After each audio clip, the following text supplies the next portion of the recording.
Alright, welcome back to another live stream over here on SCS Combat. And like I said in the prediction videos, and like I said earlier on, we are back. And it's good to be back for UFC 327. Yuri Prochazka takes on Carlos Ulberg for the vacant UFC light heavyweight title of the world. Let's go. Hyped for this one. As Yuri would say, let's go for that. And let's go, man. Let's go. I'm so hyped for this one. You got Ulberg on a phenomenal streak up through the division, coming off a nasty knockout over the man that's fighting in the co-main event and Dominic Reyes. But then you've got, on the other hand, the Samurai Yuri Prochazka, and he's also on a maybe a knockout streak heading into this one. He comes off a knockout win over Khalil Roundtree. What a performance that was from the Samurai Yuri Prochazka with these men clash for the vacant light heavyweight title, which was obviously occupied by Alex Pereira before he moved up to heavyweight to challenge Cyril Gane for the interim UFC light heavyweight or UFC heavyweight title of the world. He aims to become the first three-weight world champion the UFC has ever seen, and it's led to this fight tonight. Obviously, the main event fell out the co-main event fell out last week with Joshua Van and Joshua Van, with Joshua Van and Tyra. But we get the better co-main event. Dominic Reyes, Johnny Walker. I'm hyped for this card. Let's go. It's a really good card, and there's been some really good prelims. Arm Pico just looks spectacular against Patricio Pitbull, so I'm excited to see what's next for him.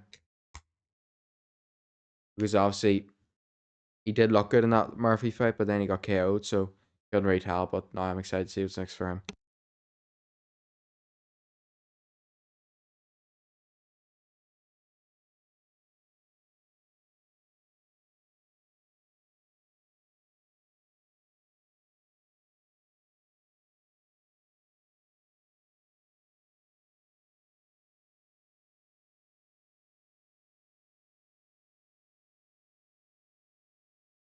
First fight of the card. Oh, Kevin Holland beat Randy Brown. Cub Swanson, the legend himself. Pretty sure he's been fighting for a very long time. He retires tonight after this fight against Nate Landwehr. So it'll be a great send off. Shout out to the legend as always, Cub Swanson. People like him, I mean, let's see this record. People like him really shaped this sport. 30 wins, 14 losses. The man's had 44 fights. Heading into his 45th fight tonight, Cub Swanson will go out as a legend of this sport. No doubt about it. People like him and Jim Miller that just fully commit themselves to the sport and never give up and never stop fighting until eventually, unfortunately, it has to happen. You gotta respect them above all else. Unbelievable heart from those fighters, and probably gonna be a sad one to see him go out. And he's definitely gonna, if he doesn't get a send off package, I'm not gonna be happy with the UFC. But look, it's gotta happen. Everyone gets older, do you know what I mean? And I'm sure he's sure this is the right time. So we could see him win. Hopefully, we all love a fairy tale ending. So it's obviously nothing against Nate Landwehr. It just needs to be done. Shall I say? Cub Swanson needs to win on his fight. See whenever Robbie Lawler beat Nico. Is it Nico or is it Nico? I think it's Nico Price. Is it? But whenever he beat him in his last fight and knocked him out, that was just one of the most beautiful things you'll ever see. So we got to see it again. Then we have, after that, the absolute. I mean, there's not even a word to describe this man, Josh Hockett. You could call him a wannabe Kobe Covington. I don't even know what way to describe him. It's a bit cringe. I'll be honest, all the stuff he's doing. We're like, yeah, this can't be any more obviously fake. But at least he's trying, I suppose, and that's something. Because heavyweight is quite boring, to be fair. And yeah, Curtis Blades is fighting him. So that should be fun. Curse Blades obviously been at the top of the heavyweight division, just never got that title. He now takes on the unranked Josh Hokett is challenging the number 5 ranked contender. We'll see what happens there. He's been pushed quite well there. Azamat Mirzakhanov, is he undefeated? I've got the right name, got the right guy in mind. Azamat Mirzakhanov, 16-0, takes upon Paulo Costa, who's 15-4 at light heavyweight. That's going to be a really good fight. Costa's actually the taller of the two, but now he's coming up 20 pounds. So this should be interesting. He's got the reach as well. Then the main event, Yuri Prochazka takes on Carlos Ulberg. We got to go for Yuri Prochazka for this one. No offense to Ulberg. But like, I think the thing with Ulberg that I have with Ulberg is like, Yuri is such a big star and such a big name and produces these great fights and these great moments and everyone loves him. A lot of people like Ulberg as well, and I think he's sound. But I'm not gonna lie, I think I've heard him talk twice over the past year. And when you have a fighter like that that's pretty much got no character, his fighting does the talk for him, like, because he's a very good fighter. But when they don't have that character to sell or do anything, it's quite annoying. But it's going to be some fight because even if he has no character, his fighting skills do the talking for him, like I said. And Yuri Prochazka is going to have to figure out the way around that. But the number 3 versus number 2 for the vacant title is what we needed. So let's see it.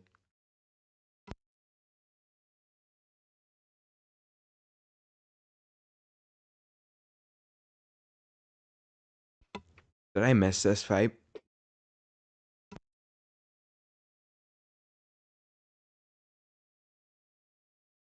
Or yeah, it is. In between Cub Swanson and Curtis Blades. I don't know how I just scrolled past it in accident, but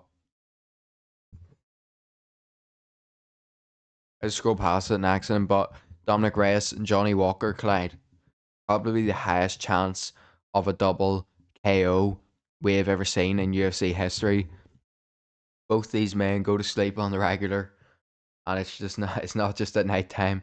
Unfortunately, I'm a huge Dominic Reyes fan. I feel like a lot of people are because of the John Jones thing, and it was so great seeing him come back and go on that streak. And unfortunately, it didn't end well for him last time out against Ulberg. But now we have him taking on Johnny Walker, who might actually be coming off that win in what are we saying here? What's his last fight? Never know, will I? Like, here we go. Yeah, so he's coming off that win over Ming Yang. That was unreal because Ming Yang was destroying everyone. And then out of all people,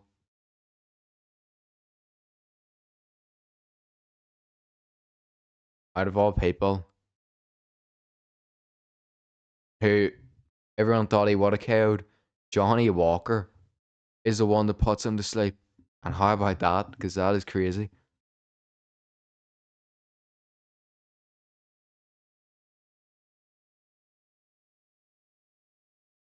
And I'm pretty sure Johnny Walker chewed the leg off him, and that was it.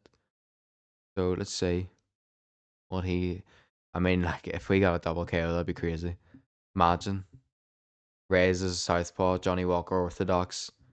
I think Johnny Walker just hits him, right hand, Reyes connects at the same time, they both collapse. Scenes, absolute scenes. But hopefully, I don't know. I've been a Johnny Walker fan for a while as well, and he actually trained a lot in Ireland. So we'll see. We'll see.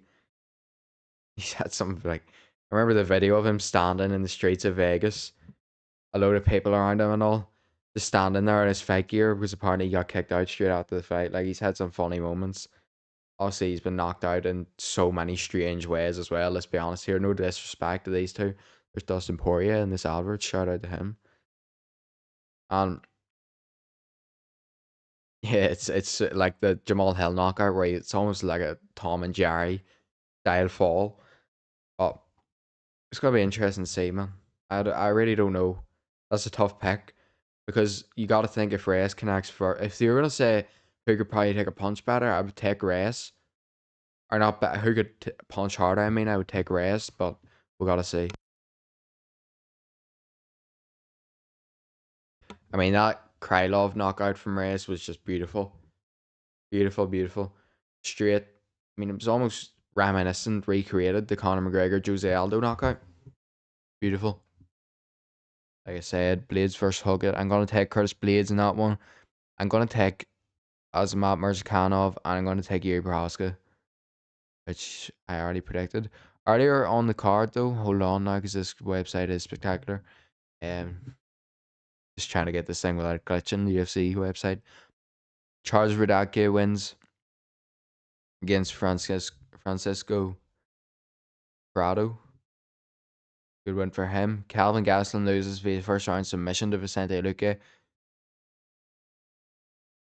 Majority decision win for Markel Medeiros. Tatiana Suarez submits Luby Godinez in round 2.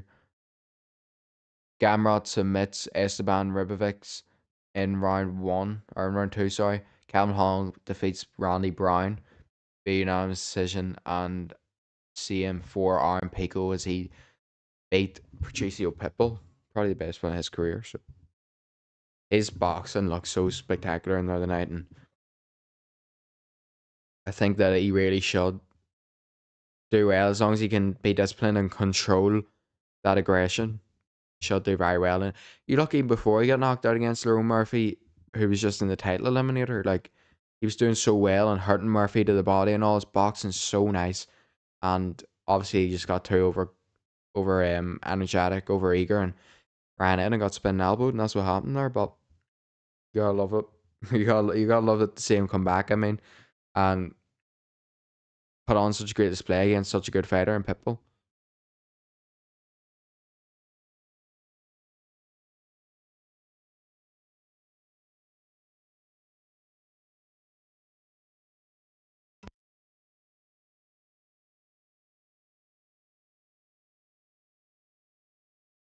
Got a wee promo package here for Cub Swanson. Most performance awards in UFC featherweight history goes to him. Max Holloway one behind up at lightweight now. Doesn't look like that's going to be matched. Beat Charles Oliveira as well. And a wheel kick. Nice. Way go to sleep though.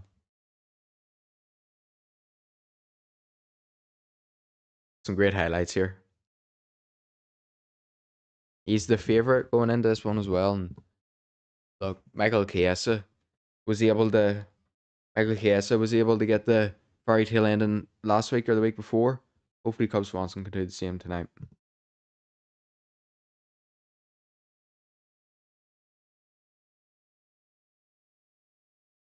Round 8.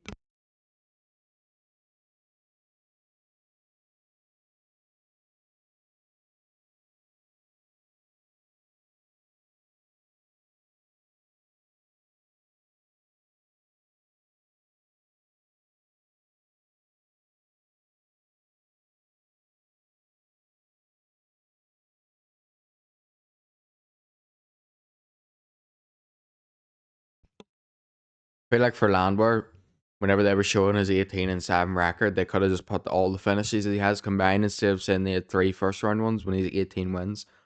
Like if he has more finishes than that, they probably should have just done that.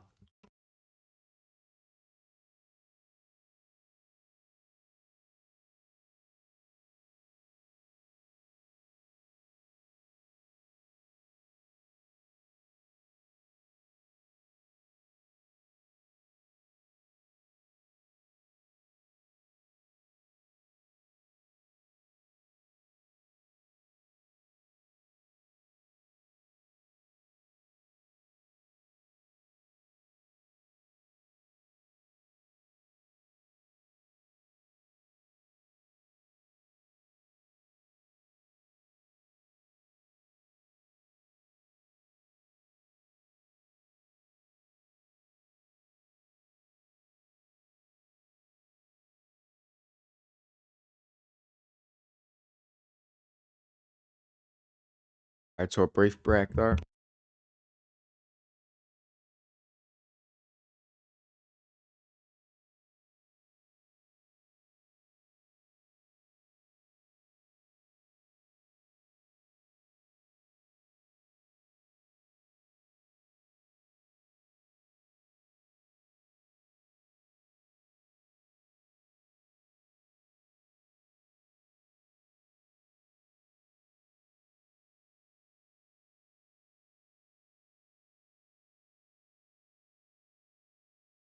All right, so we're just waiting for this Cub Swanson fight. We get away poll going for the main event. Let that one run through the whole time.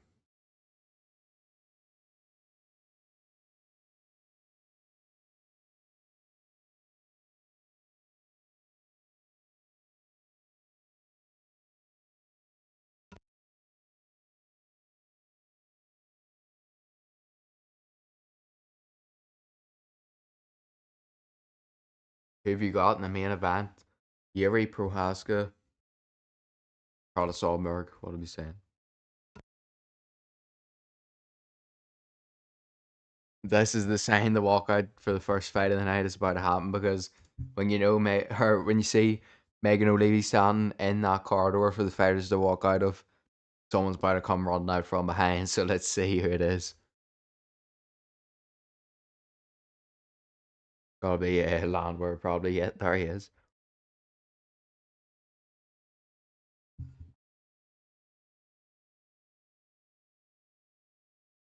All right, if you're in the chat, vote up the poll.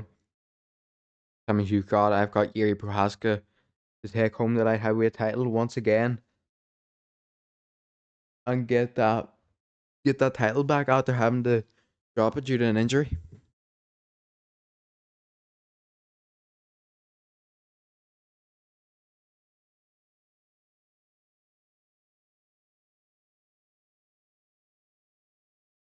Nate Landwehr is the former N1 Global Featherweight Champion.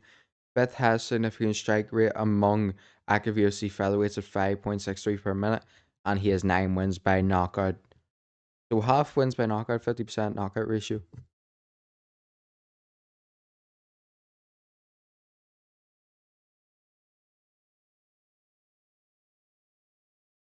But what can Cub Swanson? What can Cub Swanson produce in his last ever time enter in the octagon? Let's see.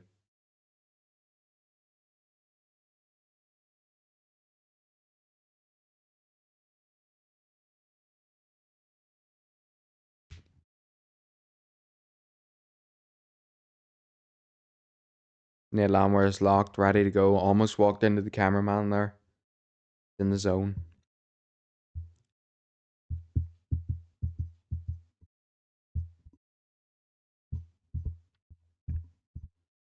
Here he comes for the last ever time entering the octagon in the UFC anyways. We've seen actually surprisingly Anthony Smith got a win on bare knuckle MMA. I think it's a Masvidal's card or promotion. Fair enough, shout out to him. Here comes Cub Swanson. Launched into the game, fought from the WEC up the whole way to the UFC, and he's been there for a very long time. Only active only active WEC fighter on the current UFC roster. He's about to be the last, probably,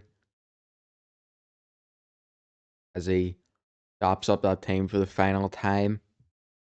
Cub Swanson got ignored in the fist bumps there, sort of, but Cutman Tate, UFC Hall of Famer in the fight wing, second or tied most wins in UFC/WEC featherweight history at 20, and the second most knockouts in UFC featherweight history. So if he wins, or with featherweight history, if he wins tonight, does he not get the record? Then that'd be cool.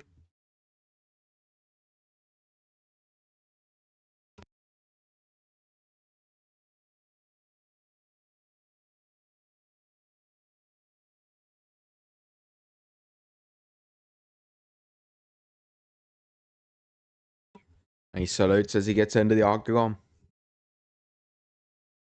What a fighter he's been throughout his career. Let's see him end it with that fairy tale ending.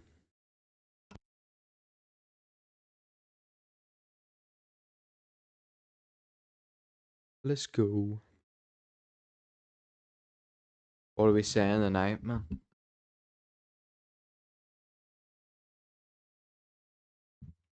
We got the official poster for the White House announced earlier. I'll probably put that in my fight night recap video. Tail of the tape. Cub Swanson is 42. Nate Landwehr is 37. 1 inch height advantage for Landwehr at 5'9", and a 2 inch reach advantage for Landwehr at 72 inches. Cub Swanson, the favourite, his 45th fight. Nate Landwehr, 18-7. He's the underdog, so let's see. Bruce Buffer's got the saying mixture colours here. Buffer in the suit tonight.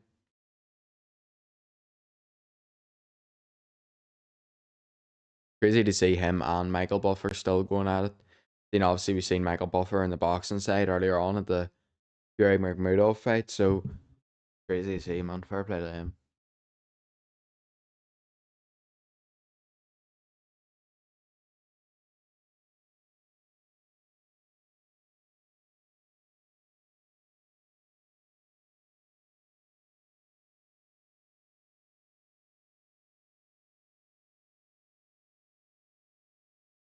Can I get something else on my feed? Like, I don't care. Come on. What are you saying? I'm trying to go through Twitter. I'm trying to go through Twitter to get some interesting conversation for the fight tonight. Every post. Yo, this is actually crazy.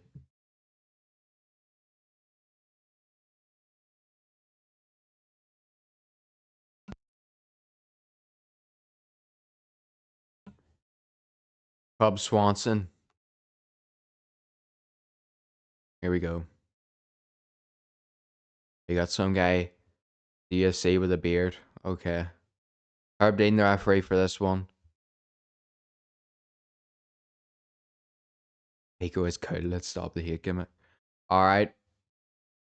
I do not have a hate problem for Pico, by the way. That was a tweet.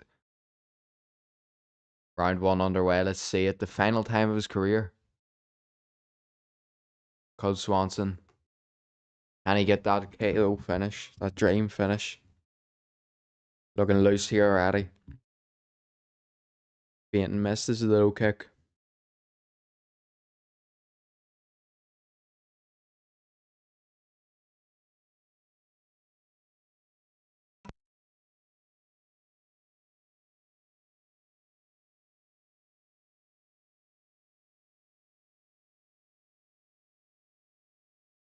Nice low kick that time from Swanson.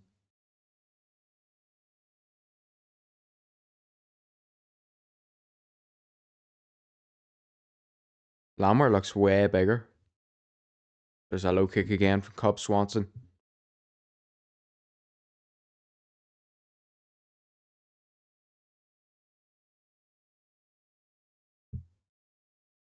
High kick miss for Lammer.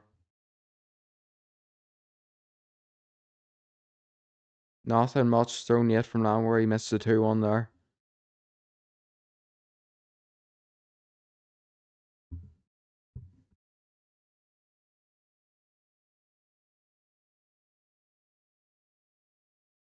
There's a nice low kick from Lammer that time in the jab.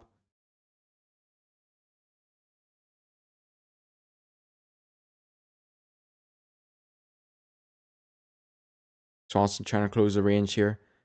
A nice low kick from Lammer again. Lammer pretty much running on the fence. 1-2 from Cub Swanson now. Had some power behind the front kick to the body now, Cub Swanson. Left hook, right hand. Come on, Swanson, man. He's a close favourite, to be fair. Right hand to the body from Swanson. Jab to the head now. Right hook to the body from Cub Swanson. Left hook to the head. Right hand. Cub Swanson hurts him. In his element. Left hook from Cub Swanson. He's swinging in shots here. Come on.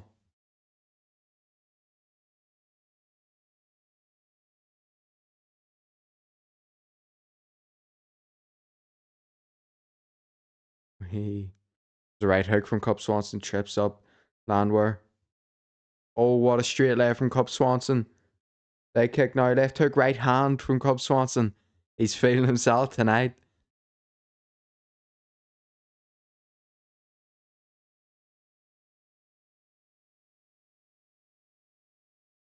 Low kick miss for Swanson. Passes Volkanovski for the third most total strikes in featherweight history. Right hand drops Nate Landwehr and he's hurt badly. Trying to hold on to a single leg left hook, right hand. Drops him again. Go on, Cub Swanson. He's got to get the finish here. Trying to land some ground and pound. Get back up. You heard him. Body shots now from Swanson. Solid left hook.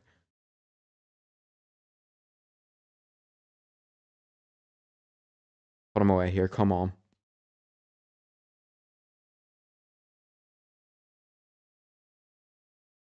Taking his time, being patient. Nice low kick from Swanson. Tied second most knockdowns in UFC featherweight history now. Josh Emmons at 12. Can you get 2 more knockdowns, break the record? That'd be crazy. Uppercut, Shirley. Uppercut. Cub Swanson.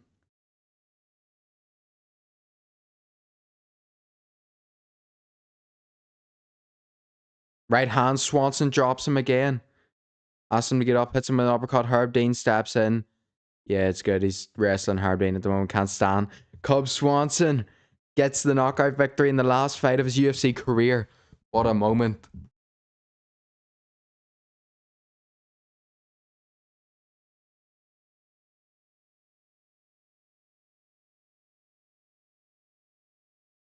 In the first round.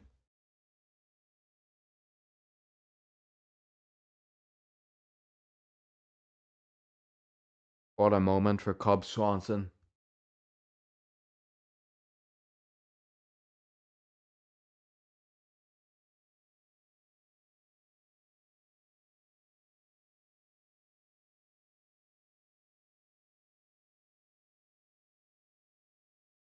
And he puts his gloves down in the center of the octagon. That's one way to go out, that's for sure. He just had that invincible energy about him tonight.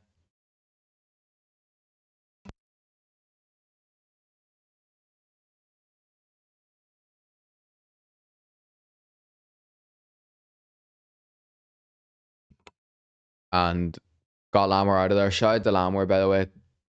Kept fighting, kept getting up, but Swanson was just too quick, too fast, and hit too hard tonight. I think he's the tied first now for knockdowns as well.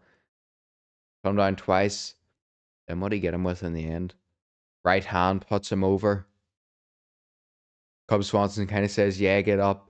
And he's about to get up. Cub Swanson hits him an uppercut, and Herb Dean stepped in. That was the end of that fight. What a moment. No one gives a single, like, who cares about that? Let's, like, my timeline needs to lock in on Twitter. Uppercut, and that's it.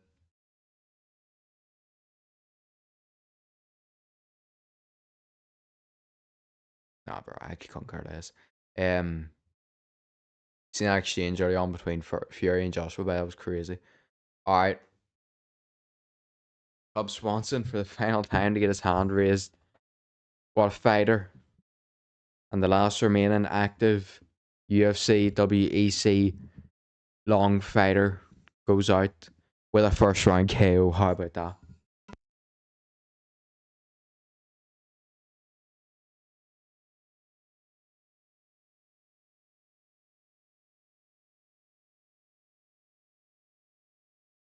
Wonder is he going to get one of those heartfelt hallelujahs promos or what? Like, send off package. Never forget that, man. Anthony Smith getting the heartfelt hallelujah send off. Fair enough. Jelly Roll song, by the way, if anyone doesn't know.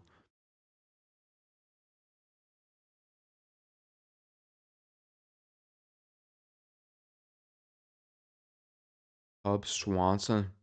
Got the whole family in there.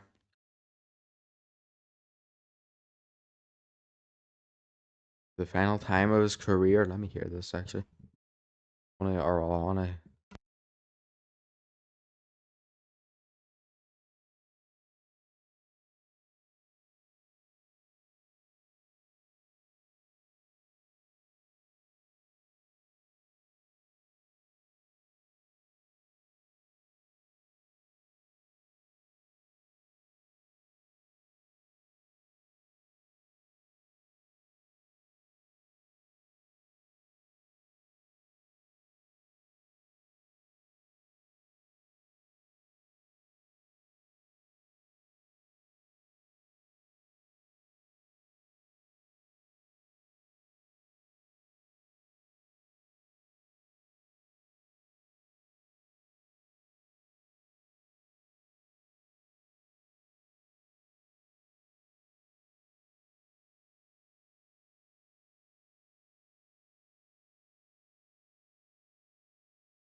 Cub Swanson now has the most wins in UFC.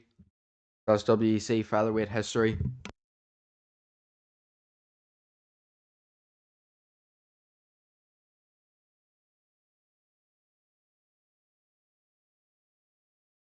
As he passes Max Holloway, see Cheeto Vera in the crowd, Henry Cejudo, who also recently retired. And I could see in the background there Amanda Nunes. There's Joanne Young Jacek. Still don't think I say her name right, to be honest with you, but we move. I swear Amanda Nunes is there. They just didn't show her. I'll see she's going to be fighting Kayla Harrison, you got to assume, at some point.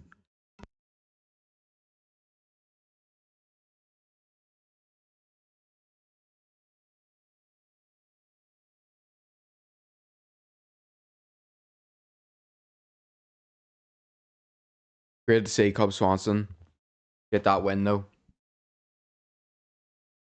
And what a way to do it. Crazy. Just went for it.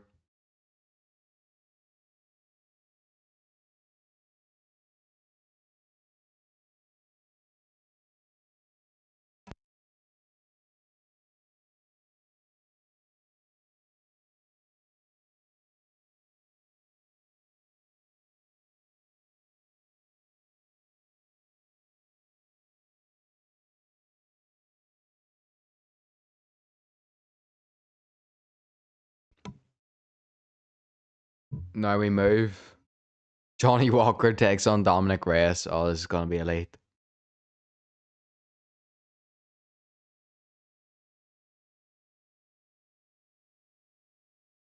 Gamrot says he wants to welcome Lopez into the featherweight division or the lightweight division. That'd be crazy.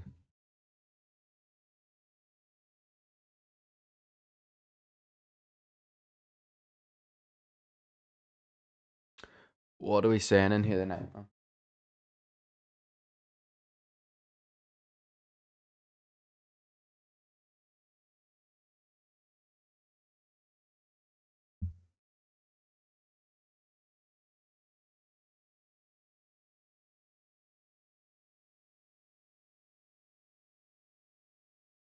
I know it's interesting. I wonder if we'll get a UFC 6 trailer tonight. That'd be quite cool. Obviously, I cover combat sports, but I'll say got fairly good at UFC 5. So, look, we got to see UFC 6. I'm hyped for it. I feel like I said this in my last stream. There's so much room for improvement. Even simple things in career mode that has existed on FIFA for years should be added to UFC 6. I can't wait to see if we get a teaser tonight, if we get a trailer. Surely the game can't look better than the last one. But there can definitely be new features, and that's for sure. And I can't wait to see it.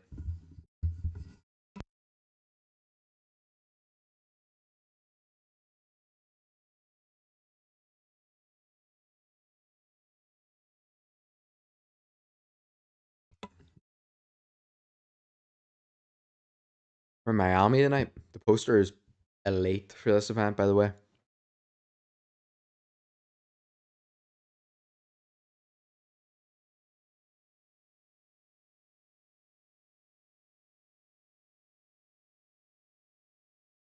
Well, coming up now, we have the two KO machines, but also the two people that get KO'd the most in this sport. Dominic Reyes takes on Johnny Walker.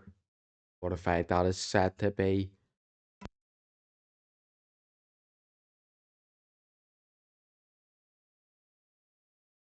Is this what is this now? UFC White House trailer. Ilya Top Toro. Obviously, he takes on Justin Gaethje. Stop showing me him absolutely KOing my favorite fighters ever into the next dimension. We don't got to see that again. Justin Gaethje, come on. Surely another sacrificial lamb, but hopefully not.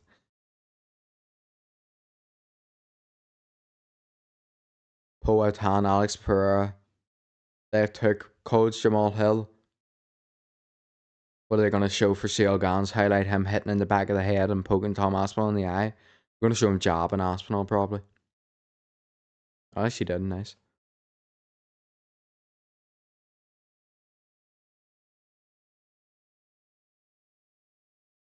History is made by revolutionary ideas. UFC Freedom 250. Like, cool. Cool, I guess. I don't really like it. Obviously, like I understand the significance of it. I suppose to have an event like that at the White House, but when you're not really American, or when you're not American at all, actually, you don't really care. Like you're excited to see the fights more than the actual event, and I'm sure it's like that for Americans. Even they're more excited to see the fights than the actual event being at the White House. They just care about the fights. So,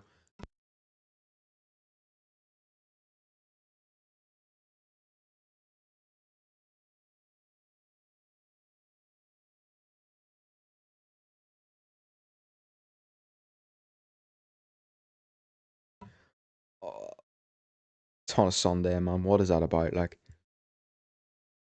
they say that was because it's Trump's birthday or something. We not just do it like technically when your birthday starts at like 12 o'clock at night on the 13th. That'll be handy. Dominic Reyes, 15-5, 11 first round finishes. Brutal KO par. Johnny Walker, the GOAT. Johnny Walker, 22-9-1. That's crazy. I didn't know he had that many fights. Finished 20 of his 22 wins with 17 KOs. Practicing a wheel kick here.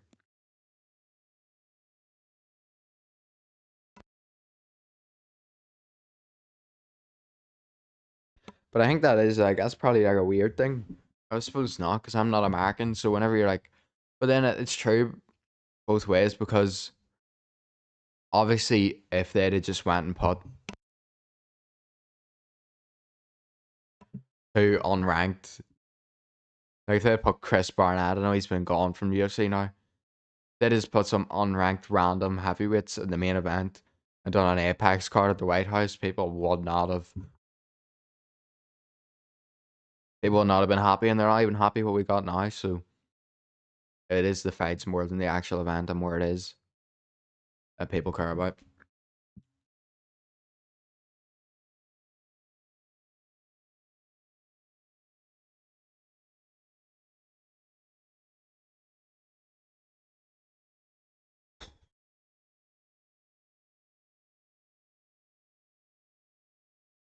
I wait eagerly for the next fight. Let's go. What are we saying in here, man? It's been a great night of fights so far. Great undercard for the UFC. Great night of boxing as well. Tottenham Hotspur Stadium, Tyson Fury and Makhmudov, Conor Benn, and Regis Prograis, who was injured in about every bone in his body. Conor Benn still did knock him out.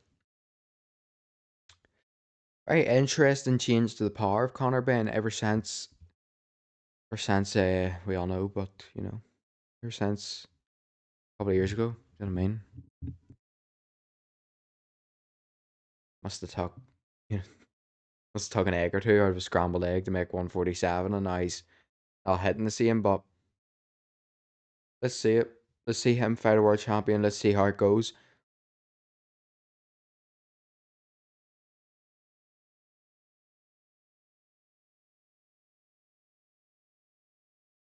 He's doing bad. That was so random. Fair enough. Whatever this is, but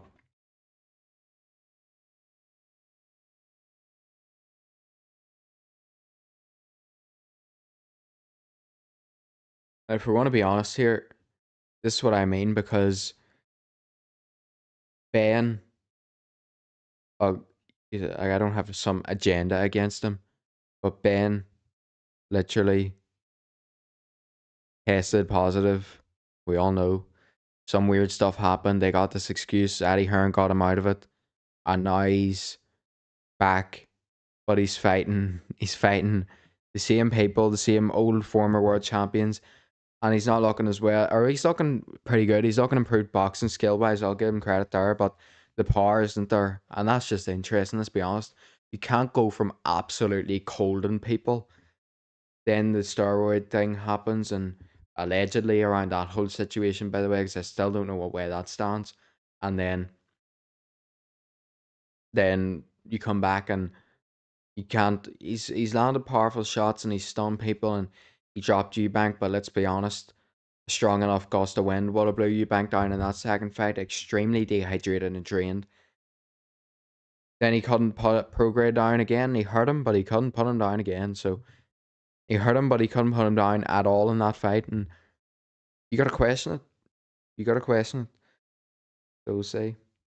I feel like even at 147, he was obviously really big at 160, but he sort of looks like if you were to compare him to maybe Crocker, he does definitely look smaller in there.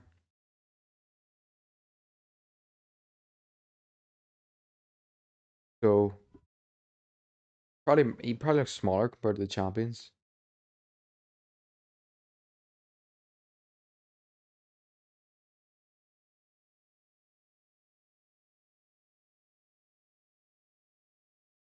At 147, which he's obviously trying to fight at.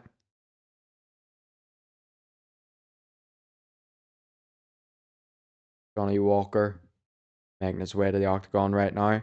Tied fourth most finishes in since most first round finishes since 2018 at 6. One of 8,000 UFC history. To win with knockouts by 4 different strike types, which was elbow, flying knee, punches, and spinning back fist. And he was obviously awarded on a Dana White Contender Series Brazil contract. Very cool. I mean, this guy's been non-stop entertainment in the sport for a very, very long time, and I actually can't believe we're going to see someone probably get KO'd here. I wish we didn't have to because these are two of my favorite fighters in terms of like just what they bring and sort of their style. Maybe it's a bit more not commiseration or sympathy, but like I wanted Dominic Reyes to win that Ulberg fight so bad because that story. Imagine like Yeah, imagine like I that would have been insane, and that's why I wanted him to win so bad. And I actually believe that that was my first ever live stream, so it was. So that's pretty cool. I just remembered that was Ulberg taking on Reyes, and now we're back here. We're keeping it up, back here again this year, every weekend this year, and I plan to continue that throughout this year. You know what I mean? So we'll see. All goes well, I'll be here every weekend. But that was my first live stream to for us. Pretty cool. We're back here for Dominic Reyes and his next fight. That story would have been insane. Let's be honest.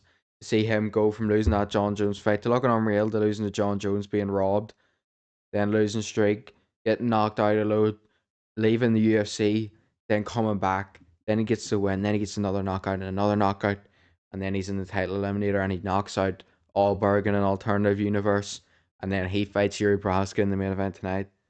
But I suppose Yuri already knocked him out when he was his prime, so that probably wouldn't have ended well either. But that's the story you would love to see, isn't it? So, but we get the current timeline where Allberg did beat him, unfortunately knocked him out, and now he fights Yuri in the main event. Once again, nothing at Allberg there, just the storyline. You know what I'm saying? Storyline would have been peak. The odds on a first round KO for this one had to be sky high. Donna Grace, 8th highest takedown defense in UFC light heavyweight history, 82.5. 9th highest significant strike rate in UFC lightweight history, 5.39 per minute. And I could not see the last stat. I think it said robbed against John Jones. That's what I'm thinking, anyways. Yeah,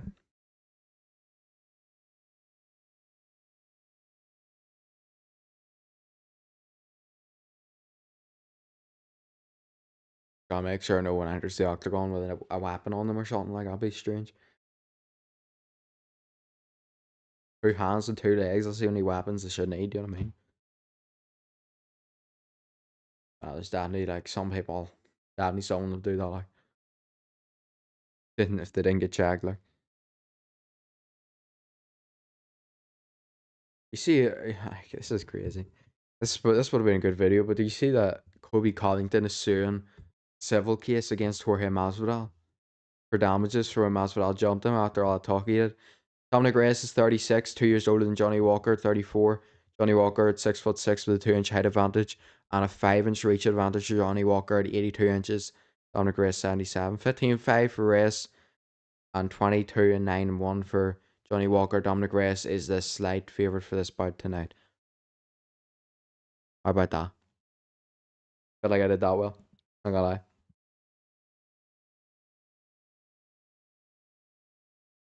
Oh, Johnny Walker.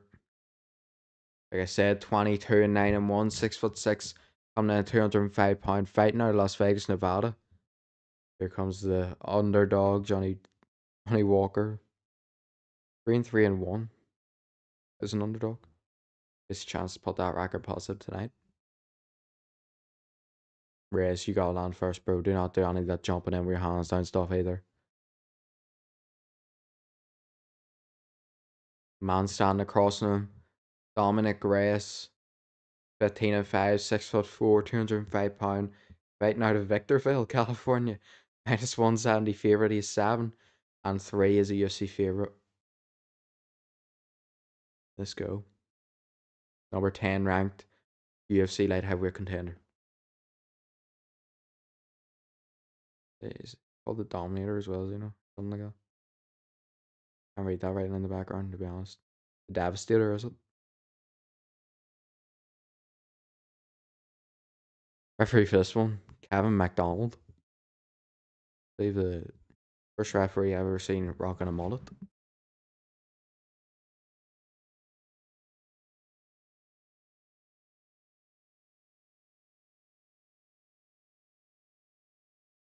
Round 1 underway.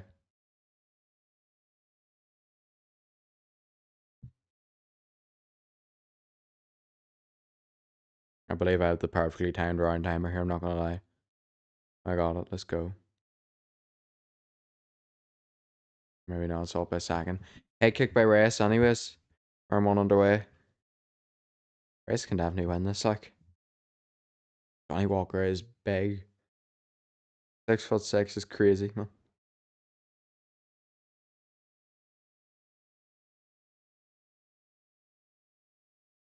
Nice strong kick to the body there from Reyes. Johnny Walker going for that low kick. Reyes nearly lands a spinning back kick.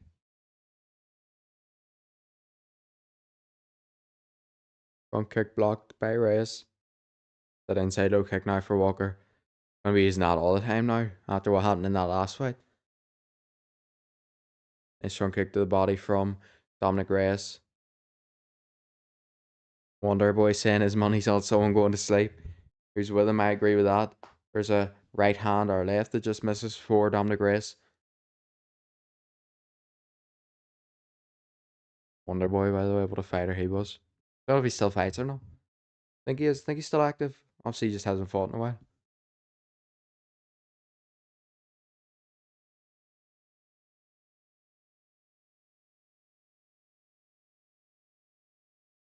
Not a lot of punches yet from Johnny Walker. Or maybe head kicks. He's practicing spin a wheel kick. And again, Reyes being patient as well.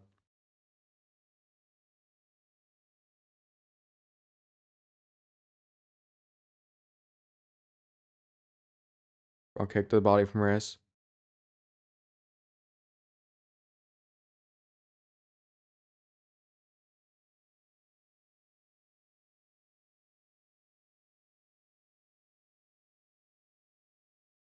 Head kick for Dominic Reyes.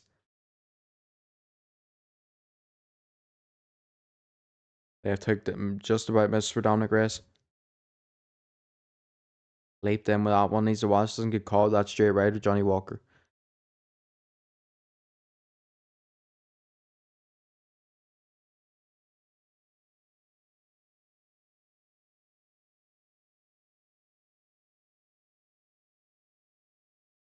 We head kick blocked by Dominic Reyes.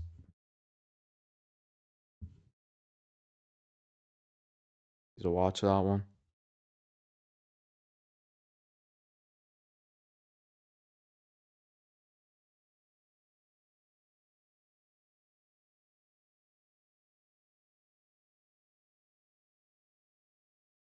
Bit of fainting movement now from Reyes.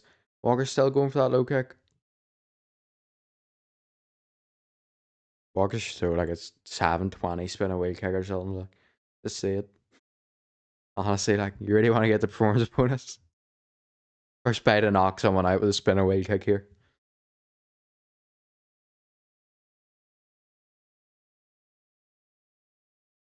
Let's see something.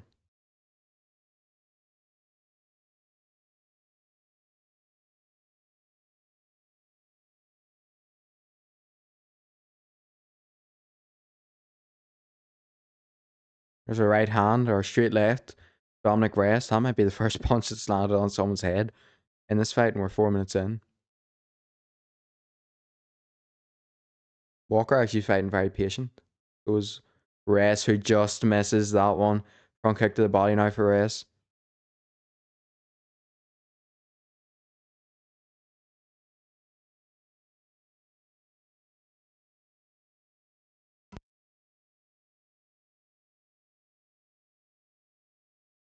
If someone's going to go out, at least let it be something crazy. I do not understand how Walker has landed 14 significant strikes in this one. It makes zero sense to me whatsoever as the leg kicks.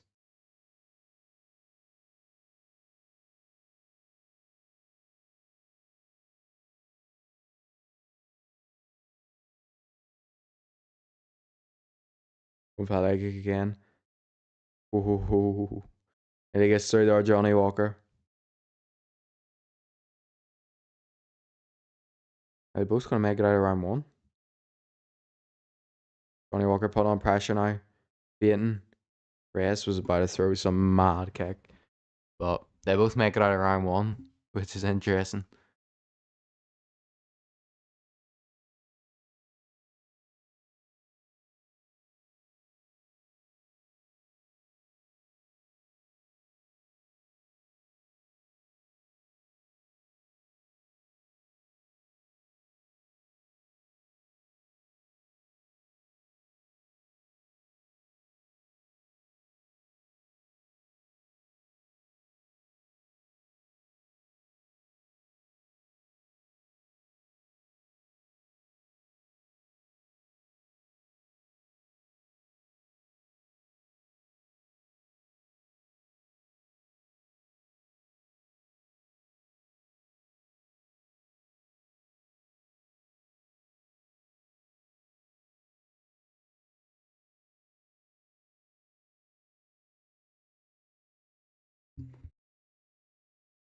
Let's go.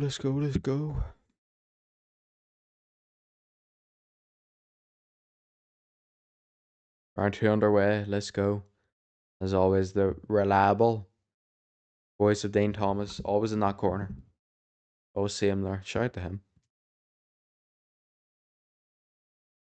Surely they bring him in as a main commentator one day.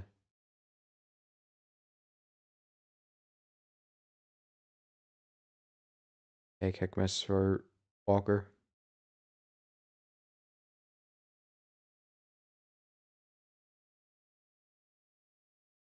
He's now 50-50. Crazy. Another leg kick for Walker that time.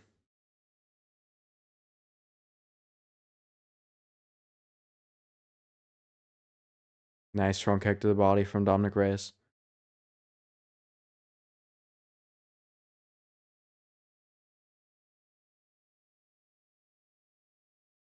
So a lot of people have a 10-9 Walker. Because of the question mark kick that time.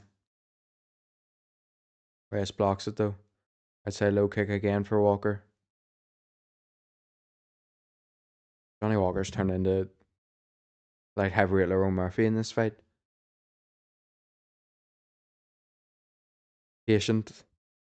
Great striking. There's a straight left from Reyes, and that one stunned Walker. I didn't mean that as disrespect, by the way. Murphy's a great fighter. I mean, he's so patient and picks his shots. Reyes. Oh, both these guys are going to swing something mad here. Head kick lands for Dominic Reyes. That's crazy.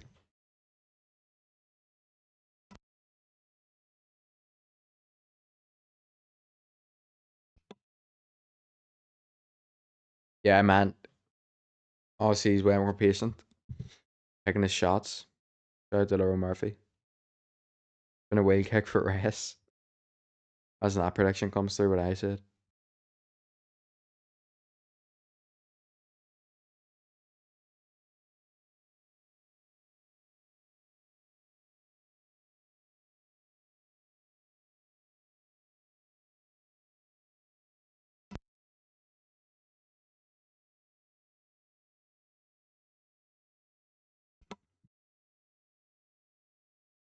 Johnny Walker going for that question mark kick again. Does not get it.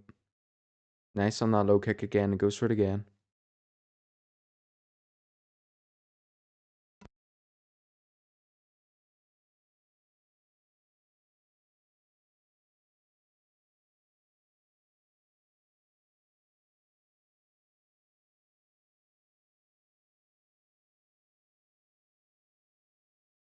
Johnny Walker landed 22 of 25 leg kicks. Dominic Reyes 4 for 4 on leg kicks. Good kick to the body again. It's a nice shot for him tonight.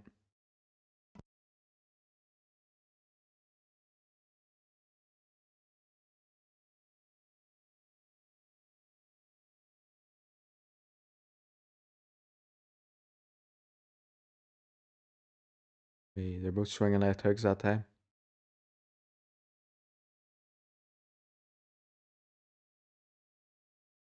Like Reyes is more willing to go forward. He's been going forward this whole time and actually go for it, whereas Walker's actually been backing up most of this fight.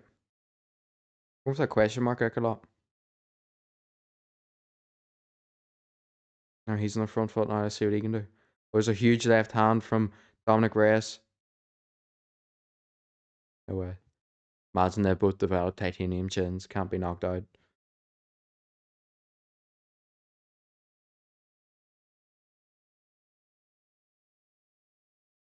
I mean, Johnny Walker to walk onto shots probably likely, but same as Reyes to be fair.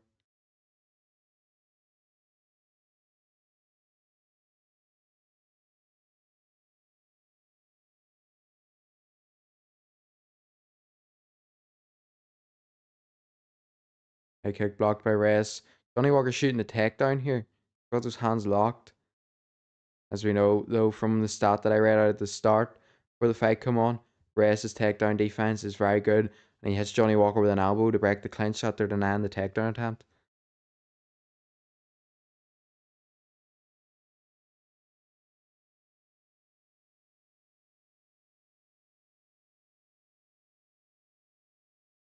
And a wheel kick miss for Johnny Walker. It's actually been like 4 of those through the night. Low kick again to end the round. Is that Reyes though? So confusing. Walker's going with a leg kick's nice, but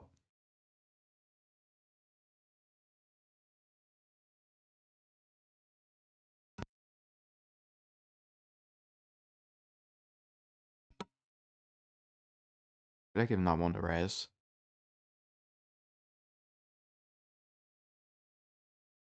I don't know, it's tough.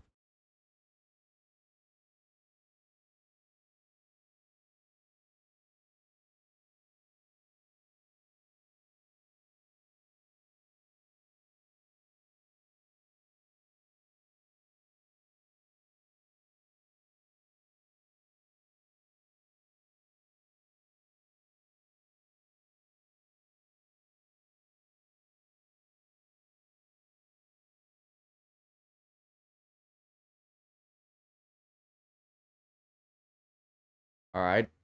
We're actually heading into the third round for this one, which is crazy. But here we go. Round 3 underway.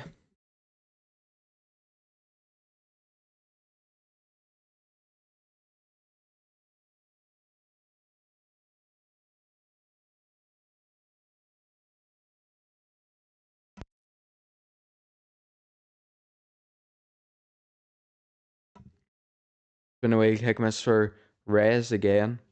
There are a lot of those tonight. Okay. The same exchange keeps happening where Reyes jumps in with a lead right hook, and then Johnny Walker tries to hit him with a counter left hook, and they both miss. To be fair. There's a low kick from Reyes now. Head kick for Reyes again, blocked by Walker.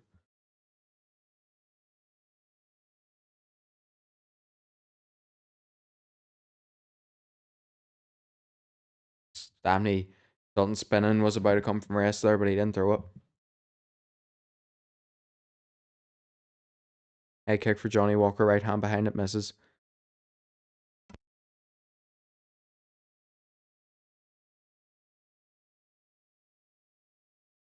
Low kick for Reyes. Low kick again for Reyes. That's good work.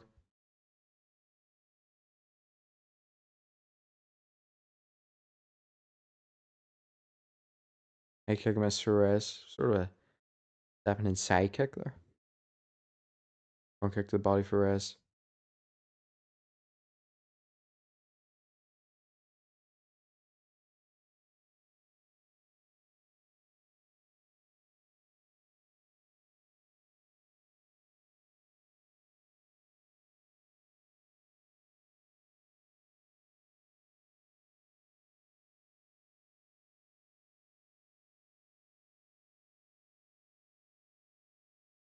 Head kick blocked by Reyes. There's a nice jab from Reyes, but he got hit with a low kick and that leg's getting tagged up. There's a left hook now for Johnny Walker. That low kick now for Reyes.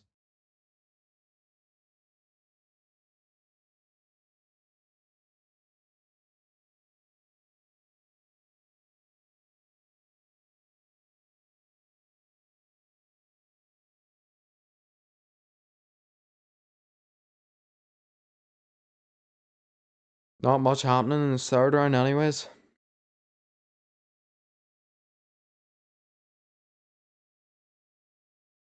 Low kicks from Walker. Head kick now for Reyes. That one lands clean. Low kick for Reyes. A lot of kicks from Reyes tonight. Obviously, he's at the reach disadvantage likely, so.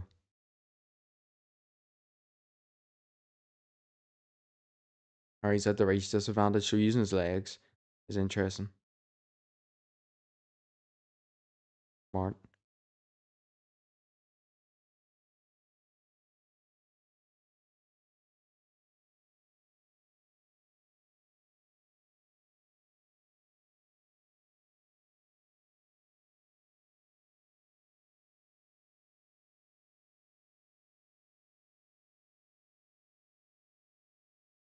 Body kick now for Reyes. Front kick to the body from Reyes now. Love to see him switch it up with a lead head kick. Obviously, that leg's been tagged up a lot though, and he's kicking Johnny Walker's legs a lot now. He's just through two leg kicks, a head kick, and a body kick. Creative. Spinning back fist misses for on a grass. I think the only person going to sleep the night in this fight is me. There's a low kick from Reyes.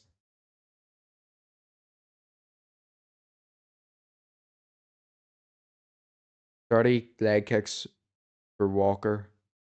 Stabbing to the body for Reyes just isn't true at all. Uppercut from Reyes now.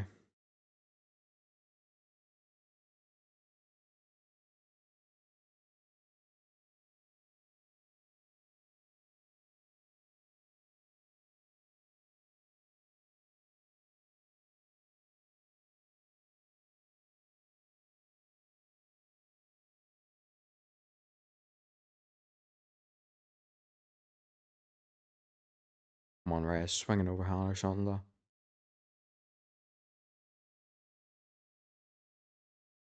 No. 5 seconds. Reyes knocks him over with a body shot while he's throwing a kick.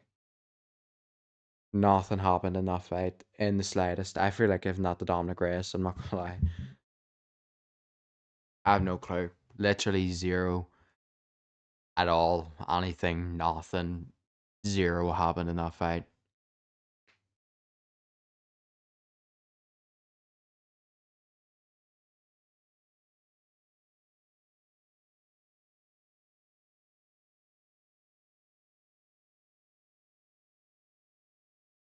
That was horrific.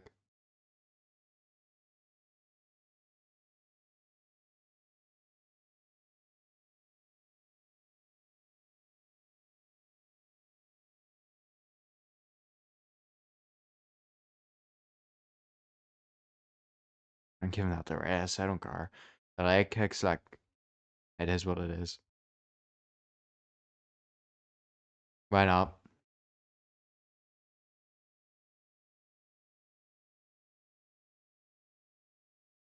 At least Reyes was actually thrown to the head.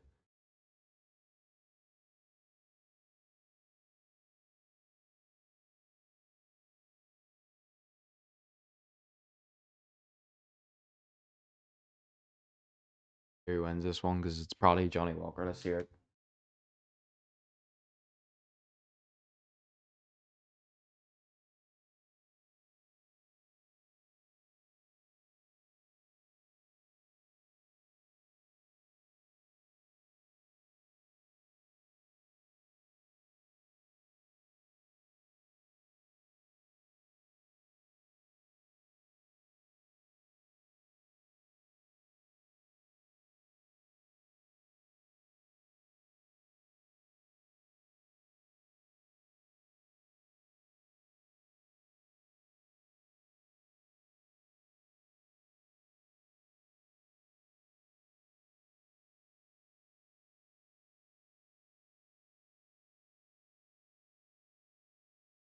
Dominic Reyes gets the win. Very boring fight, like, but he's Reyes won.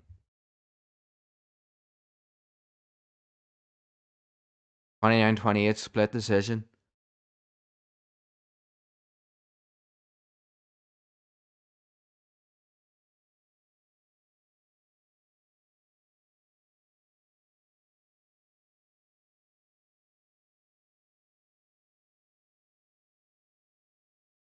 Very lackluster fight. They are both very KO prone and they're both very, very heavy handed, so that's not really shocking. Like, kind of de escalated the card from that Cub Swanson knockout at the start, but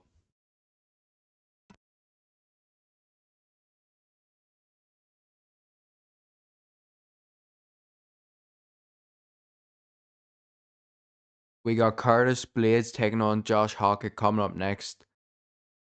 And what is that like? And I'll be back for that in just a minute. Definitely don't remove Dominic Reyes. Give him another chance. Yeah. Let's go. I'll be back in a minute.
Alright, I'm back and perfect timing.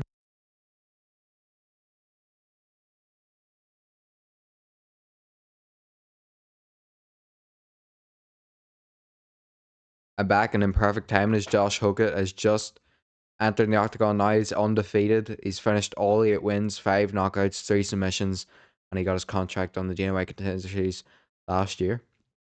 He's back and crazy throughout fight week. And he now takes on Curtis Blades. Huge step up here. Unranked, taking on the number 5 ranked contender in the UFC heavyweight division. Let's see what he has.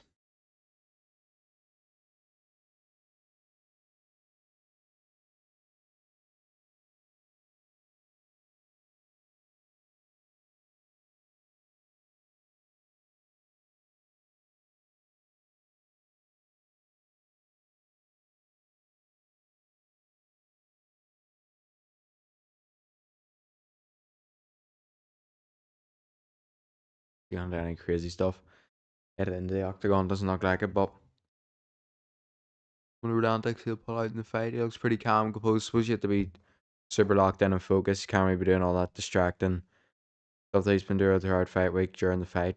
But here comes Curtis Blades, the number 5 ranked UFC heavyweight in the world. The only man in the UFC to hold a win over Tom Aspinall, technically. And obviously, Aspinall got injured in that fight, by the way, and went down because his knee completely tore to pieces or something. It was his leg. But technically, they give him the win. I don't like that at all. Like a guy like Anderson Silva or Chris Weidman or something, like when their legs break or whenever Aspinall goes down in that fight or someone breaks a hand and it's over, like the other fighter wins by TKO, it's like, all right, they sort of did, but I don't know. The guy literally just cannot continue, and it was by no means his opponent's doing. So a lot of the times, sometimes it is like they check the kick or something. That's fair actually, but Curtis Blades most controlled time and top position time in UFC heavyweight history. Most takedowns in UFC heavyweight history is 64 and 13 wins by KO. It's crazy. 64 takedowns is crazy. We're waiting for him to enter the octagon right now.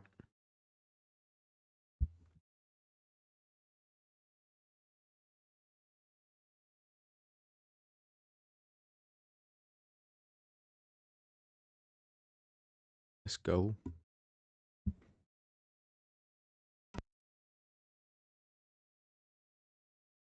By the way, the UFC's White House trailer was literally all AI again.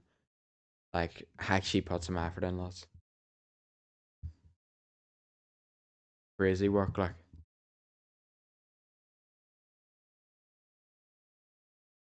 New Dana White looked a bit too pristine in that trailer. Same as Gaethje and Taporia, they all looked weird. And then you go on Twitter and it's all AI. Like I didn't clock it at first before. The tape 35 for Blades, 28 for Huckett. Range height advantage for Blades is 6'4", and 6.5 inch reach advantage for Blades at 80 inches of reach. He also outweighs Huckett by 20, no, yeah, 28 pound. So quite a few advantages for Blades in there tonight. But he takes on the undefeated fighter, looking to make a statement. This is either going to be a great win into stardom for Josh Hookett, or it's going to be an absolute humbling of the century. Top 5 why you don't talk to your opponents, one of those YouTube videos. Top 5 moments Charles talking backfired. 8-0 for Hookett, 6'1", 233 pound. Fights out of Albuquerque, New Mexico. And this one is even odds.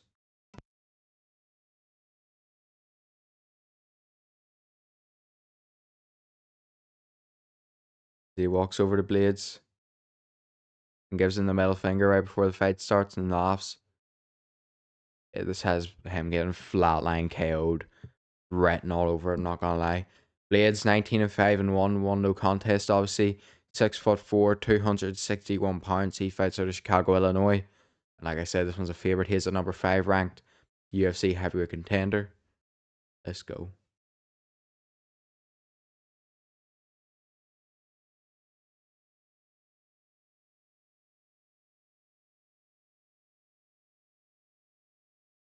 Let's go, let's go, let's go.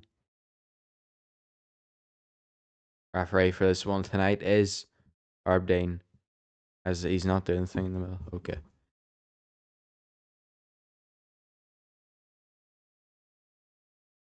Please tell me this doesn't take as long as I think it will. See if Hoka will start this fight a bit crazy.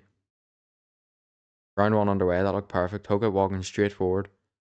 Around timer, hello. Hoka fighting super weird, hits Curtis Blades with the right hand. Missed that one too. Blades goes in for the takedown immediately. Doesn't get the single leg. Hoka sticks a middle finger up at him again.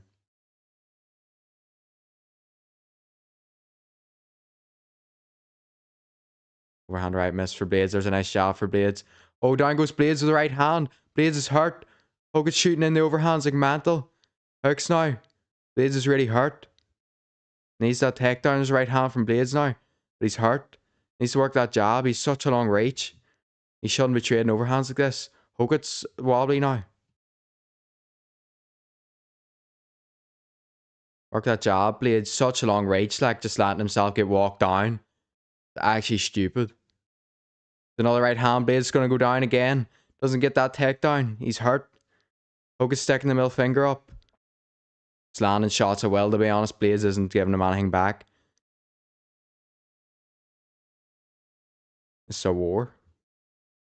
Hogan's slowed down a lot here. Which isn't shocking. He come out like mantle. Blades going for that takedown. He's going to get it. Blades gets the takedown.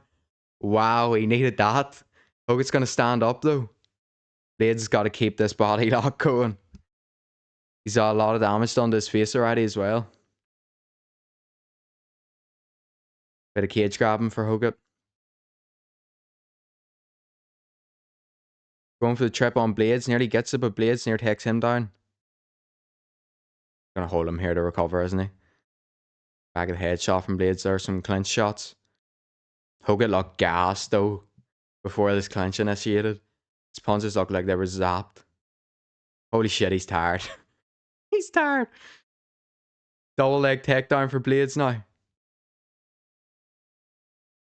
Even if he gets finished now, to be fair, that moment of him sticking the middle finger up and walking forward, throwing relentless 1-2s was pretty elite, to be fair. Hurting Blades. Needed a thigh from Blades. Uppercuts on the inside now from Blades.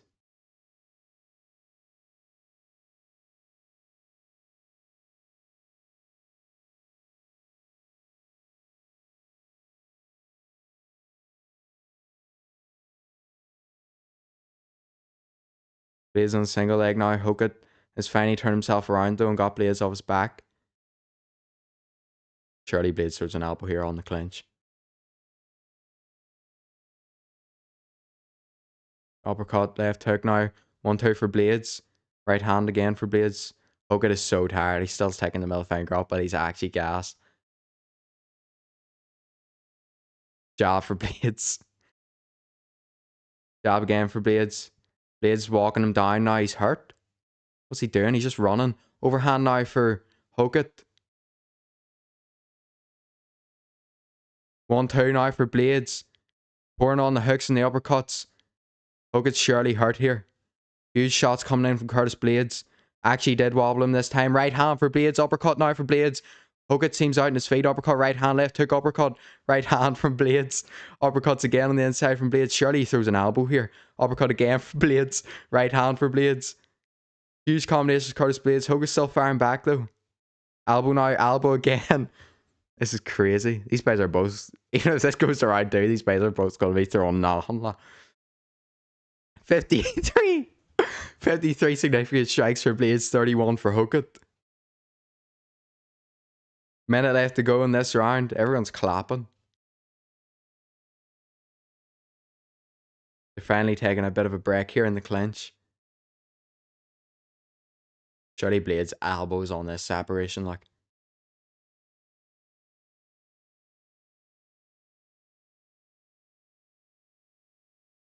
The elbow is so free for Blades here, surely. He just creates space and then throws. No. Right hand for Blades. They separate the clinch. Hogan's still sticking the middle finger up, even though he can barely move his arm.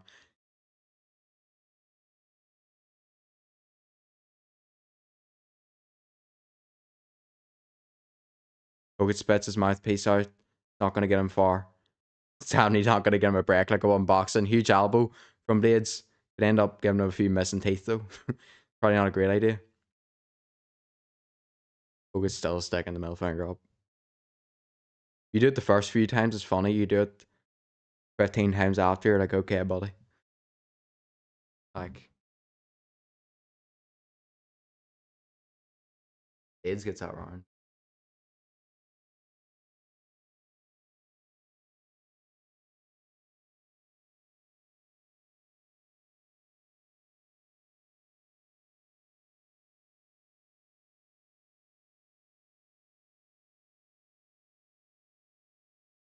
Down at about 20 more significant strikes, so there's no other way to really put that. Like, but a huge overhand right for Hogan at the start, and that's where it all began. That's crazy.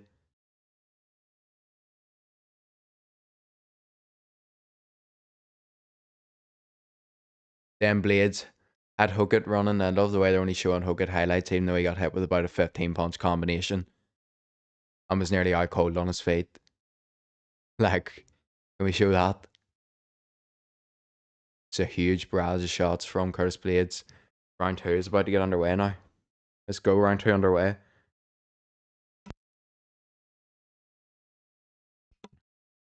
1-2 miss for Blades.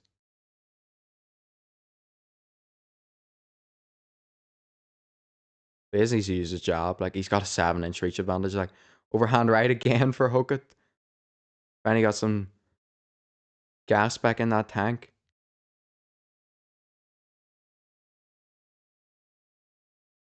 1-2 now for Blades.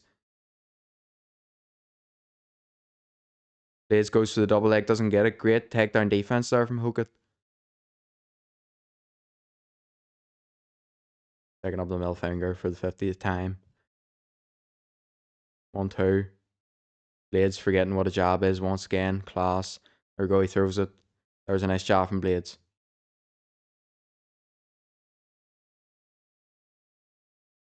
Right hand for both fighters. Jab again from Blades. Needs to keep that up. Uppercut now from Hookit though.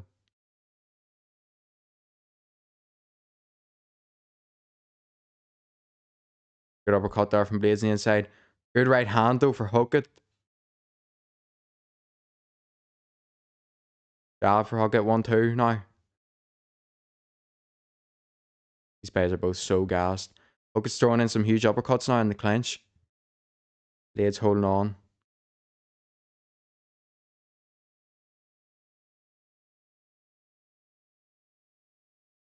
A huge right hand for Hogan there. Another right hand for Blades though.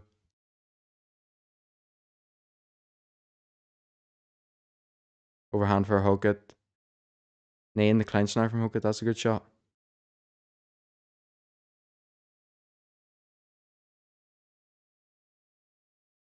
Jab from Blades.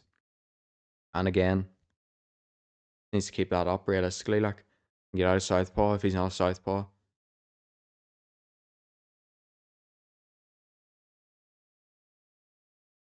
Nice straight left from Blades. And again. Uppercut now for Blades.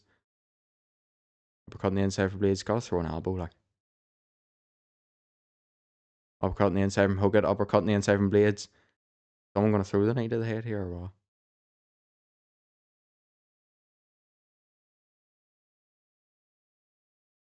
Surely Hogan throws an elbow, no. It was a short right hand instead. 1-2 from Hogan now. One backs Blades up. 1-2 again from Hookit. Again, right hand. Blades is hurt again. Uppercut just misses. Uppercut for Blades now. Blades is hurt again. Huge uppercut. 1-2. 1-2 again. Blades is out in his feet nearly. How's Blades still alive? He's been hit like this foot so many times. Like, surely Josh Hookit takes his head off with an uppercut here in the clinch. Uppercut for Blades now. What? Blades made this head movement. You're not Canelo, lad. Get back on that job. 1-2 now for Blades, and Hookit's trolling him. Taking the middle finger up still. Low kick for Blades.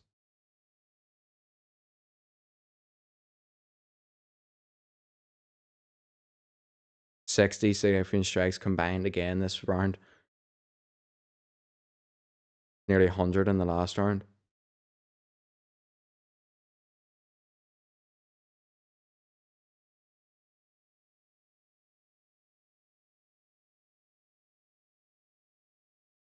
Uppercuts from Blades now.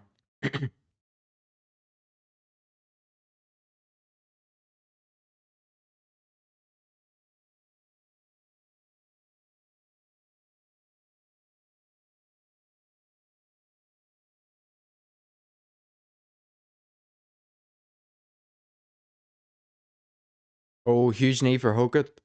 Elbow for Blades, right hand for Blades. Jab. Knee to the body from Hookit. Just about missed that uppercut again. Probably needs to watch he doesn't punch himself in the face with that one. Swings everything into it, but he's close to doing a Tyson Fury with it. Hitting himself. Blades backing him up now in the clinch.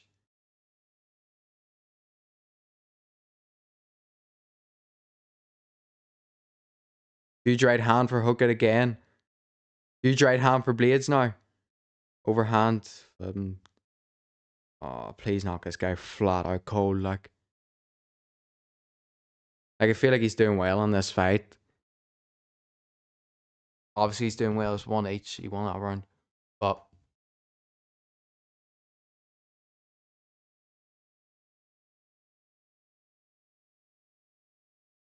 I'd rather him to go forward and get the KO than walk about taunting like this.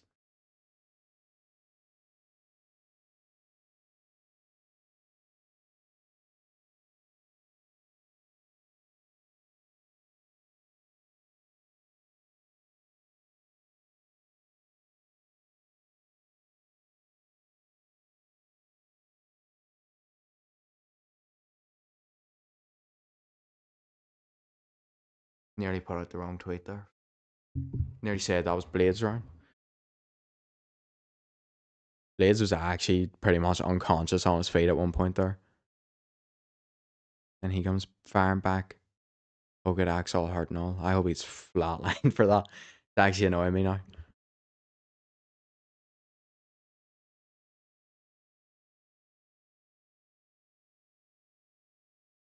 Alright.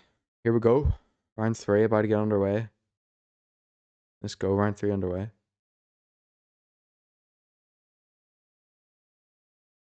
Jab now. Huge combination going in from Hookit and Blades hits him back. Nice low kick there from Blades. Blades shoots in the takedown, doesn't get it.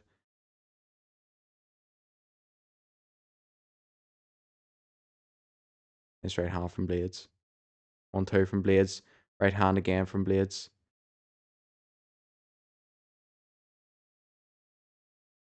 Uppercut on the inside from Blades.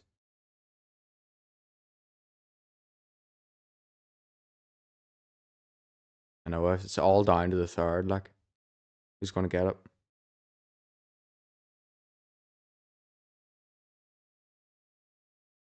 Or will someone get the finish in this round? Elbow now from Blades on the inside.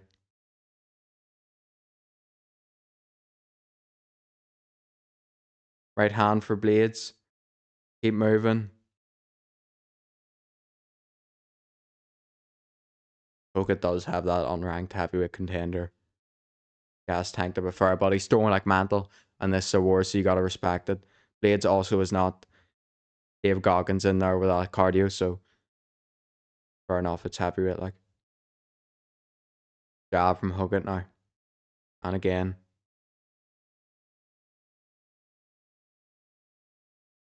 Nice jab from Blades that time. Nice right hand from Blades now.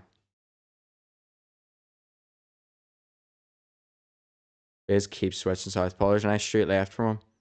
And again. And a straight right hand now from Blades. Uppercut now from Hookit. Jab from Blades. And again from both fighters.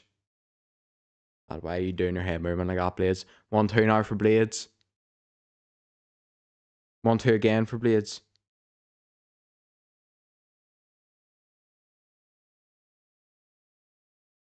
There's a nice straight Right from Hokut, and Blades might be hurt here again.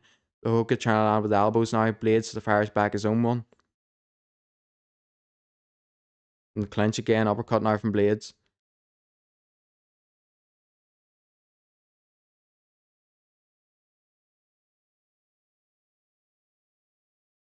Blades looking up at the clock.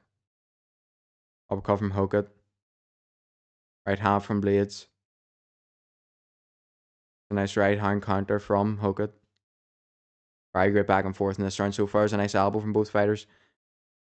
Hokut spamming them a bit in the clinch. Blades sticks his tongue out there, I think. Counter right hand again from Hokut. Get out southpaw Blades. 1-2 again from Blades. Back into southpaw for some reason, even though he gets countered every time he throws that backhand. Uppercuts now from Blades. Elbow on the inside. Just about misses. Goes to the trip. Doesn't get it. There's a nice elbow from Blades on the inside. Blades has outstruck him a lot in this fight. Uppercut now on the inside from both fighters. Back in the clinch here. Not 1 ounce of white left in those shorts or those gloves anyways. Both fighters completely filled with blood. And to be fair, I think it's all Curtis Blades. They're from Blades. 3-punch combination by Hokut. Hokut with a counter right hands again. Hits him with 3. Blades fires back with his own right hand. Right hand now for Blades. Right hand for Blades again. Blades just slapped him. Your left for Blades. They're both equal on significant strikes in this round of 45. There's a huge right hand for Hokut.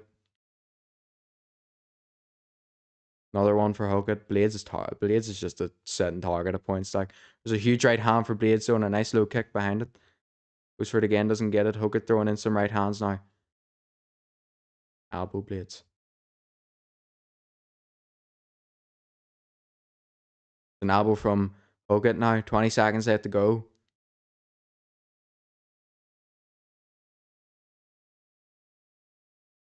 There's an elbow from Blades. Covering up on the octagon now. Throwing back, doesn't get anything. Right hand from Blades.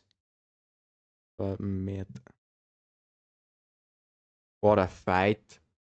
Whoever wins that, whatever.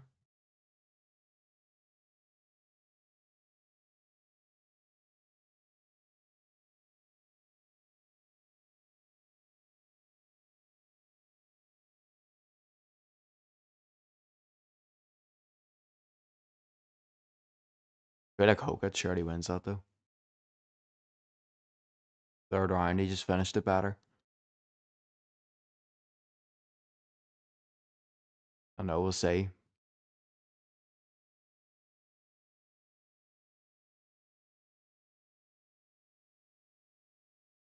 Said to say that Tom Aspinall, Cyril Gane, Alex Pereira, Waldo Cortez Acosta probably all flatlining, but fair enough.